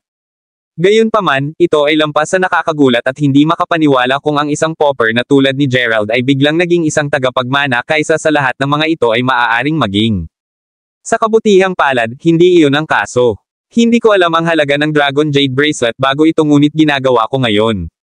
Wala akong pagsisisihan. Tanggapin mo ito, Gia, sagot ni Gerald habang malumanay na itinulak niya ang kahon gamit ang pulsere sa loob nito pabalik sa Gia. Dahil ang isang nakakahiyang bagay ay nangyari na, maaari lamang maglaro si Gerald kasama ang kanyang kasinungalingan. Pagkatapos ng lahat, hindi niya maaaring maibalik ang naibigay na niya. Tulad ng para kay Gia, tinitigan lamang niya si Gerald na bukas ang kanyang mga mata. Mahalaga ang pulseres. Maaari rin itong maging pinakamahalaga at mahalagang item sa pamilya ni Gerald. Ngunit narito siya, ibinibigay lamang ito sa kanya. Si Gia ay naantig sa kabila ng mga salita. Tulad ng para kay Jacob, ang singaw ay sumabog mula sa kanyang mga tainga. Malinaw siyang nawala ng mukha ngayon mula nang siya ay nahuli ng bantay. Ano pa, mas nakakahiya dahil nangyari ang lahat sa pagkakaroon ng kanyang personal na Diyosa. Nadaman niya na siya lamang ang magdadala ng kahihiyan sa kanyang sarili kung magpapatuloy siyang manatili doon. Matapos ang mga nakasisilaw na dagger sa Gerald, tumayo si Jacob at humagulgol bago mag-iwan ng galit. Si Gerald mismo ay nais na umalis. Pagkatapos ng lahat, ang kanyang pangunahing layunin na ibigay ang Gia ang pulseres ay nakumpleto. Hindi na niya nais na manatili para sa agahan. Nadaman niya na mas mahaba siyang nanatili, mas nakakagulat ang sitwasyon. Sa makatuwid, dumating siya ng isang random na dahilan upang umalis bago lumingon at bumaba ng hagdan ng mabilis. Hold on, Gerald. Hinabol siya ni Gia, na tumatakbo sa hagdan gamit ang pulsere sa kamay. Matapos ang pagsilip sa Gerald, ibinalik niya ang pulsere sa kanya bago sabihin, ano ang ibig mong sabihin dito? Hindi ito katanggap-tanggap. Bakit mo ako binibigyan ng jade bracelet na naiwan sa iyo ng iyong lola? Hindi ko rin masimulan ang paghahambing ng halaga nito sa aking dating pulseres. Panipi. Ha! Wala akong ibig sabihin. Isipin lamang ito bilang kabayaran para sa pulseres na sinira ko. Panipi. Ito ay masyadong nakakahiya para sa kanya na ipaliwanag na siya ay bumili ng isang mas murang pulseres para sa kanya. Ayaw pa rin niyang mag-isip tungkol sa pagtatanong kay Gia kung maaari niyang palitan ang Dragon Jade Bracelet para sa Hachonwon. Hindi mo lang maaasahan na ituring ko ito bilang isang kabayaran lamang. Ito ang pinakamahalaga at mahalagang item sa iyong pamilya. Iniwan ito ng lola mo para sa iyo. Dapat lamang itong ibigay sa hinaharap na manugang ng pamilyang Crawford. Hindi mo lamang bibigyan ng isang batang babae ng ganito at tawagan itong kabayaran. Alam mo ba kung ano ang sinabi ni Tammy at ng iba pa sa sandaling umalis ka na ngayon? Sabi ni Gia habang nagsimulang mamula ang kanyang pisngi. Si Gia ay isang napakagandang Diyosa at siya ay hinabol ng hindi mabilang na mga batang lalaki bago ito. Gayunpaman, kakaunti sa kanila ang nakayakap sa puso ni Gia. Siyempre, hindi siya interesado kay Gerald dahil lamang na binigyan niya siya ng Dragon Jade Bracelet. Naranasan lang niya ang hinipo. Ngunit sa parehong oras, ang isang hindi mailalarawan na pakiramdam para kay Gerald ay nagsimulang umusbong ng malalim sa kanyang puso. Naramdaman lamang niya na siya ay isang matapat at tame time na tao sa lahat sa paligid niya. Ito ay bihirang makahanap ng ganoong batang lalaki ngayon. Nag-aral siya ng mabuti at nagtrabaho din. Sa wakas ay naintindihan niya na ito ay ang pakiramdam ng paghanga. Ang kanyang kedena ng mga saloobin ay nasira nang tinanong ni Gerald, ano ang sinabi ni Tammy at ng iba. Hindi ko alam, sabi ni Gia habang tumitingin siya sa tagiliran bago tumingin sa likod ni Gerald. Alinmang paraan, ito ay masyadong mahalaga. Tumanggi akong tanggapin ito. Panipi. Iginiit ko na gawin mo. Pagkatapos ng lahat, magtatapos na tayo sa lalong madaling panahon at sa sandaling magsimula muli ang paaralan, kakaunti ang mga tao na patuloy na mananatili sa unibersidad. Natatakot ako na hindi ako maaaring magkaroon ng pagkakataon na mabayaran ka muli sa hinaharap. Sagot ni Gerald ng isang mapait na ngiti sa kanyang mukha. Paf! Ang kanyang mga salita ay talagang nakakaaliw kay Gia. Sa anumang pagkakataon, ikaw ba ang tipo ng tao na hindi gusto ng utang sa iba, Gerald? Ako, sabi ni Gerald bago tumango. Well, sige. Hahawakan ko ang jade bracelet na ito sa sandaling ito. Ibabalik ko ito sa iyo kapag malapit ka ng magpakasal sa hinaharap noon. Sagot ni Gia na may malaking ngiti sa kanyang mukha. Okay. Hindi masyadong nag-iisip tungkol dito, naisip ni Gerald na ang bagay na ito ay sa wakas ay nalutas sa sandaling tinanggap ni Gia ang bracelet ng jade. Sa makatuwid, wala siyang nakitang dahilan upang manatili pa. Hoy! Hoy! Gerald! Panipi! Kabanata 354. Tumakbo muli si Gia. Alam mo, magiging mahirap para sa iyo na ipaalam sa akin kung talagang ikakasal ka. Bakit hindi namin ipagpalit ang impormasyon ng contact upang mapagan ang prosesong iyon? Panipi! Iyon, well, tama. Hayaan mo akong idagdag ka sa WeChat.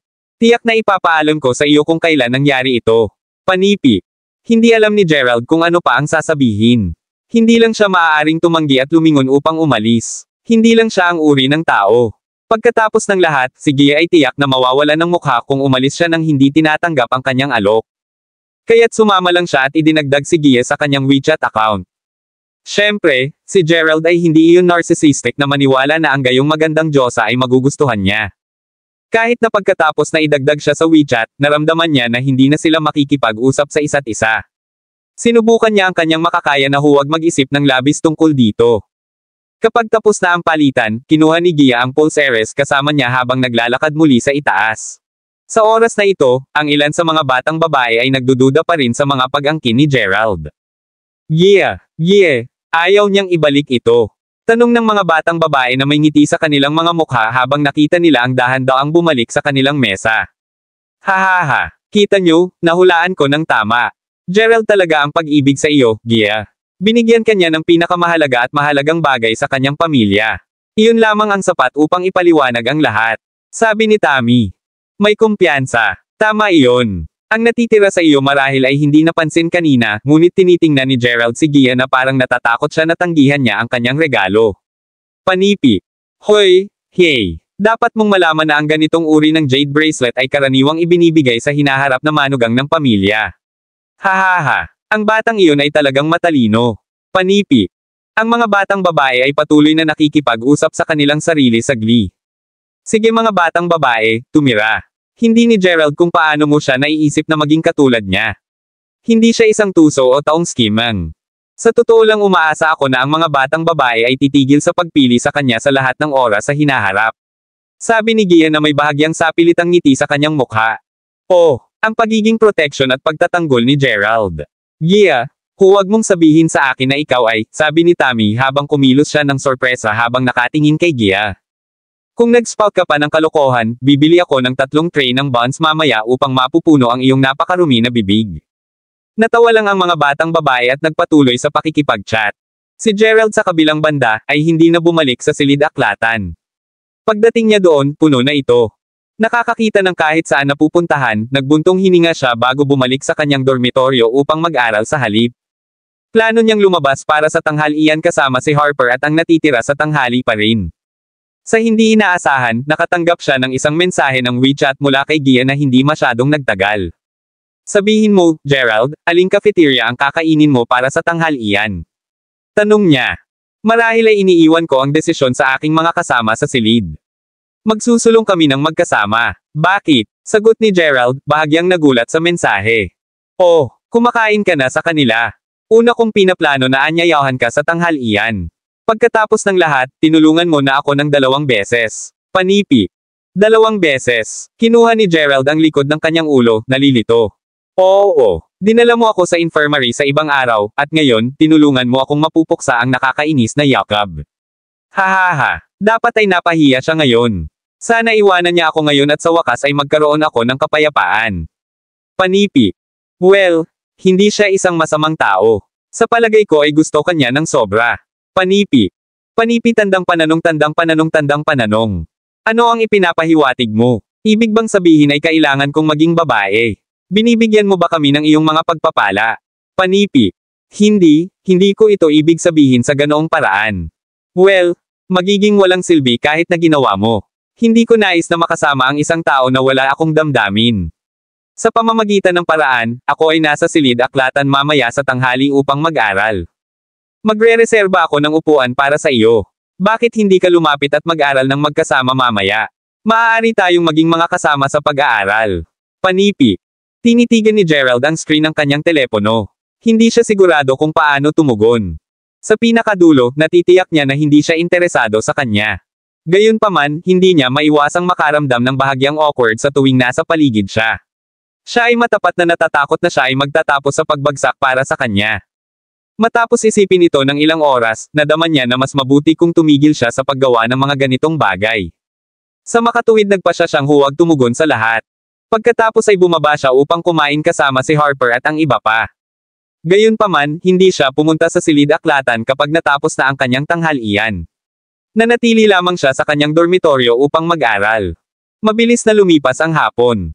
Sa paligid ng gabi, pinadalhan siya ni Gia ng isa pang mensahe. Bakit hindi ka dumating? Inilaan ko ang isang mahusay na upuan para sa iyo at naghihintay ako mula noong kalahati ng nakaraan para sa iyo na dumating. May abala ka ba sa iba pa? Panipi. Kabanata 355. Paumanhin, napakaraming tao sa silid-aklatan ng mas maaga para sa aking ginhawa. Nag-aral lang ako sa aking dormitoryo. Sagot ni Gerald. Oh, nakikita ko. Well, mula ngayon, maaari kaming pumunta sa silid-aklatan kanina. Sino ang mauna ay maaaring magreserba ng isang upuan para sa iba pa, tama? Panipi. Talagang mayroong isang bagay na kailangan kong dumalo ngayon, babalik ako sa iyo mamaya. Itinapon ni Gerald ang kanyang cellphone matapos na tumugon sa kanyang mensahe. Siya talaga, sinusubukan na iwasan siya. Sa katunayan, mula pa nang mas mahusay ang mga bagay kay Mila, sadyang sinubukan ni Gerald na itago ang kanyang distansya mula sa ibang mga batang babae. Pagkatapos ng lahat, kapag natapos na ang kasalukuyang mga pagsusulit, si Gerald at ang iba pang mga mag-aaral mula sa kanyang kagawaran ay kailangan pa ring manatili sa paaralan para sa isa pang 3 buwan upang harapin ang kanilang tesis at disertasyon. Ang mga mula sa Gia at karamihan sa iba pang mga kagawaran ay maiiwan upang makuha ang kanilang mga internship sa oras na iyon. Hindi na niya ito makikita muli. Alam din ni Gerald sa isang katotohanan na hindi siya maaaring magkasya ng maayos sa bilog ng mga kaibigan ni Gia. Sa pag-iisip ng pangangatuwiran na iyon, naging malinaw ang kanyang mga saloobin na nag-iisip at hindi na siya gumugol ng oras tungkol dito. Pagkatapos nito, 2 araw lamang ang dumating at nagpunta ng walang labis na isang hitch. Sa loob ng 2 araw na iyon, si Gia ay palaging magpapadala sa kanya ng isang mensahe sa umaga at hapon, na sinasabi na nakalaan na siya ng isang upuan para sa kanya sa silid-aklatan at hinihintay niya siyang mag-aral sa kanya. Sa tuwing tinanong niya, si Gerald ay gumawa lamang ng isang dahilan upang i-down siya.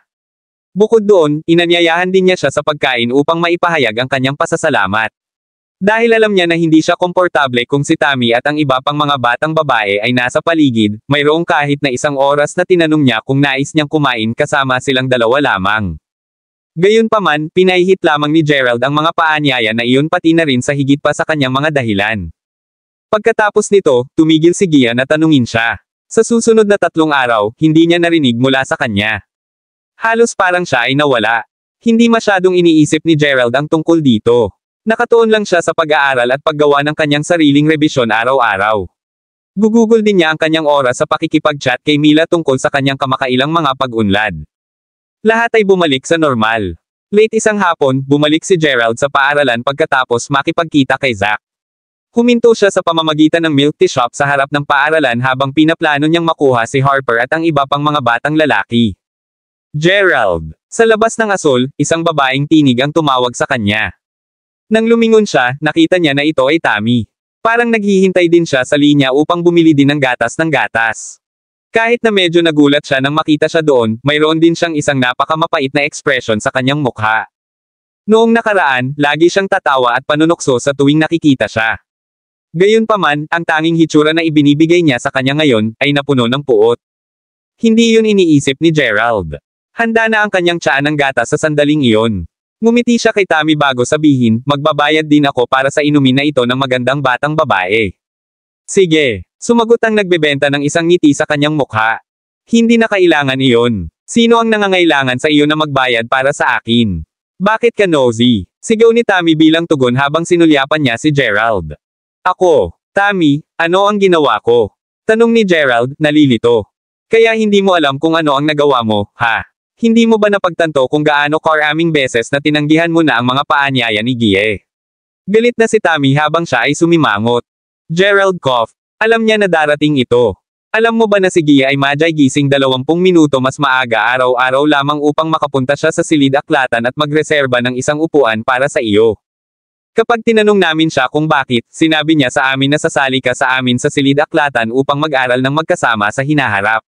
Ngunit hindi ka kailanman dumating. Patuloy ka lang gumawa ng mga pipi na dahilan. Panipi. Kahit na sa kanyang mga paanyaya sa pag-aaral sa hapon, lagi siyang magdadala ng mga prutas na nagsasabing nanyakan na sa iyo tungkol sa pag-aaral ng magkasama. Ngunit syempre hindi ka pumunta. Panipi. Ginawa mo ito sa Gia ng 2 araw ng sunod-sunod. Huwag mo ring pag-usapan ang mga oras na sinubukan ni Gia na mag-imbite sa iyo para sa pagkain. Natatakot siya na hindi ka lang sanay na kumain, na inutusan pa niya at naibok ang ilang pagkain para sa iyo mula sa cafeteria.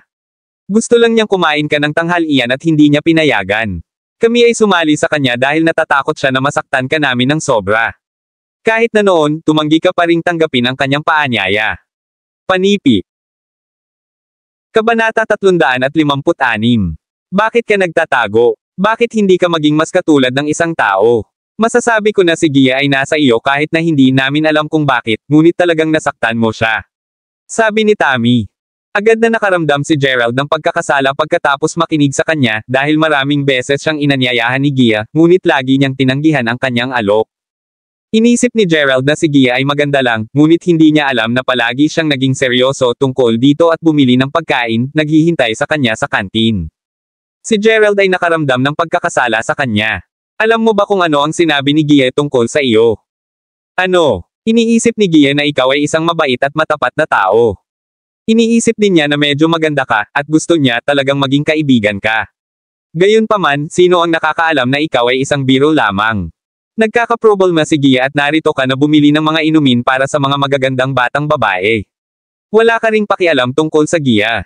Sobrang mali siya tungkol sa iyo. Agad na nadama si Tammy matapos mailabas ang kanyang emosyon sa Gerald. Nabigla si Gerald. Si Gia ay nasa problema. Hindi ito Gia, ito ang kanyang ina. Ang kanyang ina ay nagkasakit. Sa araw na iyon nang tinanong kanya ng tanghalian sa kantin. Nagdala siya ng ilang pagkain na niluto sa bahay at hinintay ka doon, gayon pa man kung paano mo ito tatawagin muli. Tumanggap siya pagkatapos ng isang tawag mula sa bahay na nagsasabing ang kanyang ina ay nanghina at agad na umalis pagkatapos umalis. Panipi. Lahat tayo ay maaaring sabihin na hindi mo pa nakita si Gia bilang isang kaibigan dati. Kung gayon, bakit mo siya binigyan ng isang mahalagang bracelet ng jade? Sumulyap si Tammy kay Gerald. Pagkatapos, habang handa na ang kanyang inumin, nagbabayad siya at iniwan si Gerald doon, dumbfounded. Naramdaman ni Gerald na talagang nagkasala at nakabagbag damdamin, hindi dahil sa pag-ibig niya sa kanya o sa isang bagay, ngunit ito ay dahil talagang nakita siya ni Gia bilang isang kaibigan, ngunit hindi talaga siya nagmamalasakit sa kanya. Kahit na siya ay dumaan sa isang matigas na oras sa kanyang pamilya, hinintay niya siya sa kantin, at gayon pa man, sa mga 3 araw na ito, hindi man lang nag-abala si Gerald sa pakikipag-ugnay sa kanya. Binuksan ni Gerald ang kanyang social media at nakita ang post ni Gia tungkol sa kanyang ina na nagsasabing Zana ay gumaling ka na sa lalong madaling panahon, nanay. Magiging mas mahusay ang lahat. Maghahanap kami ni Daddy ng pinakamahusay na doktor sa mundo para sa iyo. Kudlit tuldok. Ang post na iyon ay 3 araw na ang nakalilipas, at hindi pa tinanong ni Gerald kung okay ba siya. Masama ang pakiramdam ni Gerald, ngunit sa parehong oras, hindi niya alam kung ano ang gagawin. Si Tammy ay hindi pa lumayo, at agad na binigyan ni Gerald si Chase upang makahabol sa kanya. Ano ang gusto mo? Malamig na tanong ni Tammy. Gusto ko lang malaman kung aling ospital ang ina ni Gia at anong sakit ang mayroon siya. Tanong ni Gerald. Ngayon lang ang nag-abala ka bang magtanong? Ang isang haltak, pinahamak siya ni Tammy. Nasa ospital siya ng panlalawigan. Ito ay isang bihirang at mahirap na sakit. Maraming mga doktor ang hindi maaaring mag-diagnose nito. Si Tammy ay nagsabi ng marumi, at pagkatapos, umalis siya. Nagmumuni-muni pa rin si Gerald kung dapat ba niyang bisitahin ang mga ito. Kung siya ay nagpunta, hindi niya malalaman kung ano ang sasabihin sa kanila, at hindi rin niya ito matutulungan. Bigla, may naalala si Gerald. Ngayon na siya ay may control sa base ng emerhensyang militar, maaaring makatulong siya sa ina ni Gia. Ang base ng emerhensyang militar ay kung saan pinanatili nila ang lahat ng mga sandata, kagamitan sa medikal, at kahit na confidential na impormasyon. Ayon kay G. Kendall, ito ang pinakamalakas na mapagkukunan ng mundo, at marahil, ang impormasyong medikal na hawak nila ay maaaring makatulong kay Gia. Agad na tumawag si Gerald kay Drake. Kabanata 357. Oo, G. Crawford. Nasa base ako ng militar. Ano ang utos mo? Panipi. Si Drake at Tyson ay naging mga bodyguard ni Gerald, ngunit hindi nila kailangang sundin siya sa paligid ng 24 na oras, at sa makatuwid, inilagay niya ito sa singil sa base ng militar. Maaari bang makatulong ang mga mapagkukunan sa base ng militar na mag-diagnose ng mga hindi kilalang sakit? Tanong ni Gerald. Siyempre, ang departamento ng medikal sa base ng militar ay may kasamang pinakamahusay na mga doktor sa lahat ng larangan. Maaari nilang pagalingin ang karamihan sa mga sakit. Ano ang kailangan mo, G. Crawford? Panipi. May pasyente na ang pangalan ng anak na babae ay si Gia sa Provincial People's Hospital. Siya ay isang mag-aaral sa Mayberry University. Mangyaring tingnan ito at ipadala ang pinakamahusay na mga doktor. Panipi. Naunawaan, G. Crawford. Pagkatapos ay pinatong ni Gerald ang telepono. Iyon lang ang magagawa niya upang makatulong. Hindi niya inaasahan na pasalamatan siya ni Gia dahil hindi niya dapat ilantad pa rin ang kanyang sarili. Pagkatapos nito, bumalik siya sa kanyang sariling hostel upang mag-aral. Samantala, sa Provincial People's Hospital. Doktor, mangyaring tulungan ang aking asawa. Hindi mahalaga kung gaano ito gastos, handa akong magbayad. Isang taong may edad na ang humihiling sa doktor sa ospital ng Provincial People's Hospital. Sa tabi ng lalaki ay isang bata at magandang ginang na may mga mata na puno ng luha. Ang dalawang ito ay walang iba kundi si Gia at ang kanyang ama na si Walton Quarrington. Mr. Quarrington, ipinagbigay alam namin sa pinakamahusay na mga doktor ng mundo upang makatulong, ngunit matapat na nagsasalita, wala sa amin ang nakakita ng isang sakit na tulad nito. Mangyaring matiyak na susubukan namin ang aming makakaya. Sabi ng doktor. Bumagsak si Walton, ngunit sa kabutihang palad, nandoon si Gia upang hawakan siya. Umupo siya sa upuan upang magpahinga. Tatay, dapat ba tayong tumawag kay Yanken? Dapat silang makatulong. Si Gia ay nakakasakit ng puso nang makita ang kanyang ama na ganyan. Umiling-iling si Walton. Hindi. Wala na kaming kinalaman sa iyong mga lolo at lola. Walang dahilan para matulungan sila. Inaasahan ko lang na hindi ito ang kapalaran ng iyong ina, siya ay naghihirap sa halos lahat ng kanyang buhay sa akin. Sigaw ni Walton habang sinabi niya ito, at sumigaw din si Gia. Mr. Quarrington, Gia, narito kami upang bisitahin si Mrs. Quarrington. Ang ilang mga tao ay bumangon. Ito ay mga kasama sa silid ni Gia at isang taong nagngangalang Jacob Lincoln. Marami silang dinala. Si Tammy ay bumalik sa hostel at sumama rin sa kanila. Masarap makilala kayong lahat, mga kaibigan ni Gia. Maraming salamat sa inyong lahat. Pinilit ni Walton ang isang ngiti upang batiin sila. Salamat sa darating, guys. Naantig si Gia. Kahit ano para sa iyo, Gia. Kumusta si Ginang Quarrington? Nag-aalala ang tanong ni Tammy. Ang mga doktor ay nagdala ng ilang mga espesyalista kaninang umaga, ngunit hindi pa rin nila malalaman kung ano ang mali. Sabi ni Gia habang umiling-iling siya at umiyak. Siguro maaari kong makuha ang aking ama na magdala ng ilang mga doktor upang magkaroon ng isang hitsura. Nasa ibang bansa siya ngayon at alam niya ang ilang mga kilalang doktor, sabi ni Jacob. Parehong si Walton at Gia ay umaasa muli, at agad siyang pinasalamatan ni Walton. Makakatulong talaga iyon, Jacob. Maraming salamat, Panipi. Malugod ka, G. Quarrington. Pagkatapos ng lahat, si Gia ang aking kaklase. Ngumiti si Jacob. Agad na tumawag si Jacob sa kanyang ama. Malalim, alam niya na ang mga koneksyon ng kanyang ama ay hindi kasing ganda ni G. Quarrington. Hindi siya sigurado kung ang kanyang ama ay maaaring maging anumang tulong sa lahat, ngunit kailangan niyang subukan. Kabanata 358. Agad na ipinangako sa kanya ng ama ni Jacob nang marinig niya ang tungkol sa sitwasyon. Mayroon lamang siyang isang anak na ito, at kailangan niyang tulungan siya. Agad na nakipag-ugnay ang ama ni Jacob sa mga doktor na kilala niya mula sa ibang bansa pati na rin ang mga lokal na tradisyonal na doktor ng gamot na Chino.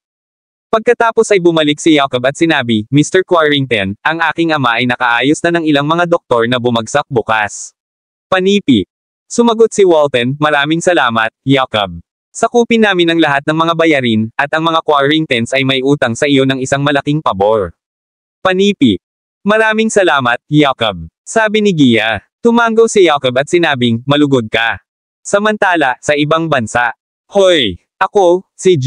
Lincoln. Maaari ko bang malaman kung ang espesyalista na si Dorian ay nasa? Oo. Bukas? Oh, hindi siya libre. Okay, ayos lang, salamat. Si Andy Lincoln ay hindi masyadong masaya matapos na tanggihan. Mapahiya siya kung hindi niya matupad ang ipinangako ng kanyang anak sa ibang tao. Agad siyang nakipag-ugnay sa ilang iba pang mga espesyalista. Karamihan sa kanila ay may ilang oras upang mag-extract, ngunit medyo matigas na makuha ang mga ito upang lumipad sa loob ng 2 araw. Lalo na dahil si G. Lincoln ay hindi isang napakalaking karakter, karamihan sa kanila ay hindi magmadali sa Weston dahil sa kanya. Dahil hindi siya makakakuha ng anumang mga espesyalista mula sa ibang bansa, nakipag-ugnay siya sa ilang mga doktor sa loob ng bansa, ngunit lahat sila ay tinanggihan din siya. Ang lahat ng mga ito ay malaya lamang 3 araw mamaya. Naisip ni Andy na 3 araw ay dapat na maayos.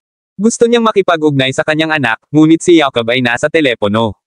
Pagkatapos ay nakalimutan niya ang tungkol dito, at sa isang sulyap ng isang mata, ito ay kinabukasan. Kinabukasan, matapos ang espesyalista na kumperensya, hindi pa rin maisip ng mga doktor at espesyalista ang sakit.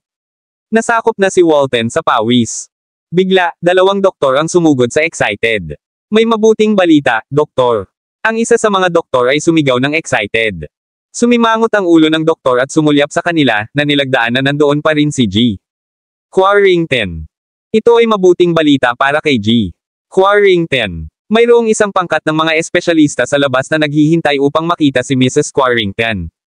Mayroong hindi bababa sa 10 sa kanila mula sa lahat sa buong mundo. Panipi. Ang ilan sa kanila ay kahit na mga sikat na espesyalista tulad ni Dr. Eden mula sa M. Bansa at Dr. Zachary. Dumating silang lahat. Panipi. Ano? Ang head doctor at espesyalista ay nagulat lahat. Nagulat din si Gia at Walton. Si Tammy, Jacob, at ang iba pa ay nasa paligid din. Si Tammy at ang iba pa ay tumingin kay Jacob sa pagkabigla. Namangha silang lahat. Hindi nila naisip na maaaring magdala si Jacob ng anumang sikat na espesyalista dahil lahat sila ay napakalinaw tungkol sa pamilya ni Jacob's family. Katayuan. Kahit na ang kanyang pamilya ay hindi masyadong masama, hindi ito kasing ganda ng mga Quarringtons. Naisip nilang lahat na kung si G. Quarrington mismo ay hindi na magagawa pa, paano magagawa ni Jacob? Gayunpaman, ang ama ni Jacob ay pinamamahalaang magdala ng napakaraming mga espesyalista. Siya pa rin ang Jacob Lincoln na alam ng lahat. Ano ang nangyayari? Kabanata 359 na matapos marinig ang tungkol sa sitwasyon, ang mga espesyalista ay pumasok sa ward. Ang ulo ng doktor ay hindi naglakas loob upang pigilan sila. Ang lahat ng mga espesyalista na ito ay ang pinakadakilang sa kanilang oras. Lumabas lamang sila ng 3.5 oras. Sinabi ng espesyalista sa ospital na ang pasyente ay nakabawi mula sa sakit, at kailangan lang niyang magpahinga ng maayos. Mangyaring manatili para sa pakikipanayam, mga doktor. Agad na tinanong sila ng ulo ng doktor na manatili. Hindi nag-abala ang espesyalista tungkol sa kanya at naglakad palabas ng ospital. Sinasabi nila ang totoo, doktor. Ang pasyente ay talagang nakakakuha ng mas mahusay. Ang isa sa mga doktor na namamahala ay nasa sabik na sinabi. Sina Walton at Gia ay nahipo. Maraming salamat, Jacob. Kailangan kong pasalamatan ng personal ang iyong ama kapag siya ay bumalik. Sinabi ni Walton. Kahit ano para sa iyo, G. Walton. Nakaramdam si Jacob ng hindi kapani-paniwala sa harap nila, ngunit sa parehong oras, siya ay talagang nalilito. Talagang tinawag ba ng kanyang ama ang mga espesyalista na iyon? Hindi makapaniwala si Jacob. Agad niyang tinawag ang kanyang ama mula sa banyo. Tatay, tumawag ka ba sa mga espesyalista na iyon? Anong mga espesyalista? Ang napakasikat na Dr. Eden at Dr. Zachary. Tinawag mo ba sila? Panipi. Huwag kang mabaliw. Paano ko malalaman ang mga doktor na iyon? Tumawag lang ako ng ilang mga ordinaryong espesyalista sa loob ng bansa. Huwag masyadong magalak, anak. Panipi. Agad na nadama ni Jacob. Talagang naisip niya na iyon ang mga doktor na nakipag-ugnay sa kanyang ama. Gayunpaman, kung hindi ito ang kanyang ama, sino ang maaaring tumawag sa mga doktor? Si Jacob ay talagang mausisa. Jacob, naghihintay kami sa iyo. Hiniling ni G. Quarrington kay Gia na dalhin kami para sa hapunan mamaya. Masayang sinabi ni Tammy at iba pa. Ngayon na mas maganda ang pakiramdam ni Gia, masaya si Tammy at ang iba pa. Oo naman. Wala talaga akong ginawa. Tinawag lang ang ilang mga doktor. Sabi ni Jacob. Dahil naisip ng lahat na si Jacob ang tumulong sa mga Quarringtons, mas mahusay ang saloobin ni Gia sa kanya. Hindi kailanman masabi sa kanila ni Jacob ang katotohanan. Pagkatapos ng lahat, ito ang pinakamahusay na oras upang mahulog si Gia para sa kanya. Lahat ay nagsasalita ng maligaya sa labas ng ward. Samantala, sa ward, ayaw ni Gia na gisingin ang kanyang ina at tinawag siya ng kanyang ama sa tabi. Gia, napansin ko na hindi ka masyadong mahilig kay Jacob, ngunit sa palagay ko gusto ka niya. Dahil lahat kayo ay nagtatapos at ang mga Lincolns ay gumagawa ng mas mahusay, tinulungan pa nila kami. Panipi. Tatay. Ano ang pinagsasabi mo? Sigaw ni Gia. Sinasabi ko lang na dapat mong tretuhin ang Jacob ng mas mahusay. Tinulungan niya kami ng maraming problema. Sinabi ni Walton. Naisip ni Gia kung ano ang nangyari, at nalito siya. Ngunit tatay, hindi mo ba ito kakaiba? Ano? Sinabi ni Gia, alam mo ang mga Lincolns. At maging matapat, ang mga espesyalista na nasave ang ina ay tila propesyonal. Naisave nila ang ina ngunit hindi humingi ng kapalit. Hindi rin sila nakikipag-usap sa amin. Ang bagay ay, hindi sila mukhang alam nila kung sino si Jacob. Para bang napunta sila rito na may isang tukoy na misyon, hindi personal na inanyayahan na pagalingin ang ina. Tumango si Walton. Tama ka. Tunay na nakakaramdam ito ng kakaiba, ngunit si Jacob lamang ang tumawag sa kanyang ama na magdala ng mga espesyalista upang matulungan tayo. Walang ibang narito upang matulungan kami, huwag kahit nabanggitin si Yanken. Imposibleng magpadala sila ng tulong. Panipi. Hindi ba tinawag ni Jacob ang kanyang ama upang mapatunayan ito ng mas maaga? Marahil ito ay ang mga koneksyon ng kanyang ama sa ibang bansa. Huwag masyadong isipin ang tungkol dito, Gia. Hinikayat ni Walton si Gia. Pagkatapos ay lumabas si Gia kasama si Jacob at ang iba pa. Gia, nakita ko si Gerald bago pumunta sa ospital. Sinabi ni Tammy habang kumakain sila. Natigilan si Gia nang marinig niya ang pangalan ni Gerald. Nagbago ang kanyang mukha, ngunit ito ay halos isang pagpapahayag ng pagkabigo. Oh! Kabanata 360. Gia ay malumanay na nagsalita. Naantig si Gia nang tulungan siya ni Gerald at binigyan pa siya ng isang bagay na napakahalaga sa kanya. Pagkatapos ay nakabuo siya ng damdamin para kay Gerald. Palagi siyang naisip tungkol sa kanya tuwing malaya siya. Natagpuan niya talaga siyang cute, ngunit alam niya na malamang na kinasusuklaman siya ni Gerald. Tapat na nais niya maging kaibigan sa kanya, ngunit kung ano ang ginawa ni Gerald sa kanya ay talagang nabigo siya. Ano ang napakahusay tungkol sa mahirap na magsasaka pa rin? Galit na sinabi ni Jacob. Ang lahat ay tumigil sa pakikipag-usap tungkol sa kanya pagkatapos nito, ngunit si Gia ay talagang nagagalit. Ano ang napakasama sa kanya? Walang mga lalaki na tumanggi sa Gia tulad nito maliban kay Gerald. Nang malaman ni Gerald na ang ina ni Gia ay nakabawi, agad siyang naaliw, at ang kanyang buhay ay nagpatuloy tulad ng dati. Nang gabing iyon, nagdala si Gerald ng ilang mga libro upang bumalik sa silid-aklatan. Nakita niya ang isang batang babae sa labas ng aklatan na tila naghihintay para sa isang tao. Natigilan si Gerald. Ang batang babae na iyon ay Gia. Itinaas ni Gia ang kanyang ulo at nakita si Gerald. Hoy, Gia, dumating ka upang mag-aral. Tanong ni Gerald sa kanya. No, bumalik ako ng ilang mga libro. Sabi ni Gia. Naramdaman ni Gerald na tunay na nagkasala sa nangyari dati. Kumain ka na ba? Maaari kitang tretuhin sa isang pagkain sa kantin. Narinig ko lang ang tungkol sa nangyari kay Ginang. Quarrington ngayon. Kumusta siya? Tanong ni Gerald. Mas mahusay siya ngayon, salamat sa pagtatanong. Gayon din, kumain na ako. Salamat sa alok, ngunit nakikipagpulong ako sa aking mga kaibigan. Tumango si Gia. Sa pamamagitan ng paraan, Gerald, tungkol sa pulseres na ibinigay mo sa akin dati. Naisip kong panatilihin ito para sa iyo, ngunit hindi ako mahusay na mapanatili ang mga bagay-bagay, at hindi maganda kung alam ng mga tao. Dapat ibalik ko ito sa iyo. Tulad ng para sa aking pulse heiress na sinira mo, ayos lang. Hindi mo na kailangang magbayad. Kinuha ni Gia ang isang pulse heiress mula sa kanyang bag at ibinigay ito kay Gerald. Kasabay nito, isang Porsche 7 Series ang tumigil sa tabi nila. Si Jacob ay gamulong sa bintana at sumilip sa labas, isang pares ng salaming pang-araw ang nakasaksi sa kanyang mukha. Hoy, Gia, paumanhin sa pagiging 3 minuto huli. Saan tayo dapat pumunta para sa hapunan ngayong gabi? Dapat kang pumili ng isang lugar. Panipi. Ang anumang restaurant sa kanluran ay gagawin, Jacob. Mabuti ako sa anumang bagay. Sinamahan mo ako sa ospital ng maraming araw at naisave pa ang aking ina. Alam kong tinatrito nakita sa tanghalian ngayong hapon, ngunit ang hapunan ay nasa akin din. Kailangan kitang tretuhin ng paisa-isa. Naglakad si Gia patungo sa co-pilot seat na nakangiti. Nagpatuloy si Gia, may magandang pelikula na nagpapakita sa teatro ngayong gabi din. Pupunta ba tayo para sa isang pelikula? Panipi. Oo naman. Masayang sabi ni Jacob. Pagkatapos, si Jacob ay sumulyap kay Gerald na buong kapurihan at nagtaboy. Natigilan si Gerald. Kahit na hindi siya nagmamahal kay Gia, hindi siya maganda. Lalo na kapag alam niya na ang kredito para sa pagpapadala ng mga espesyalista ay ninakaw ni Jacob.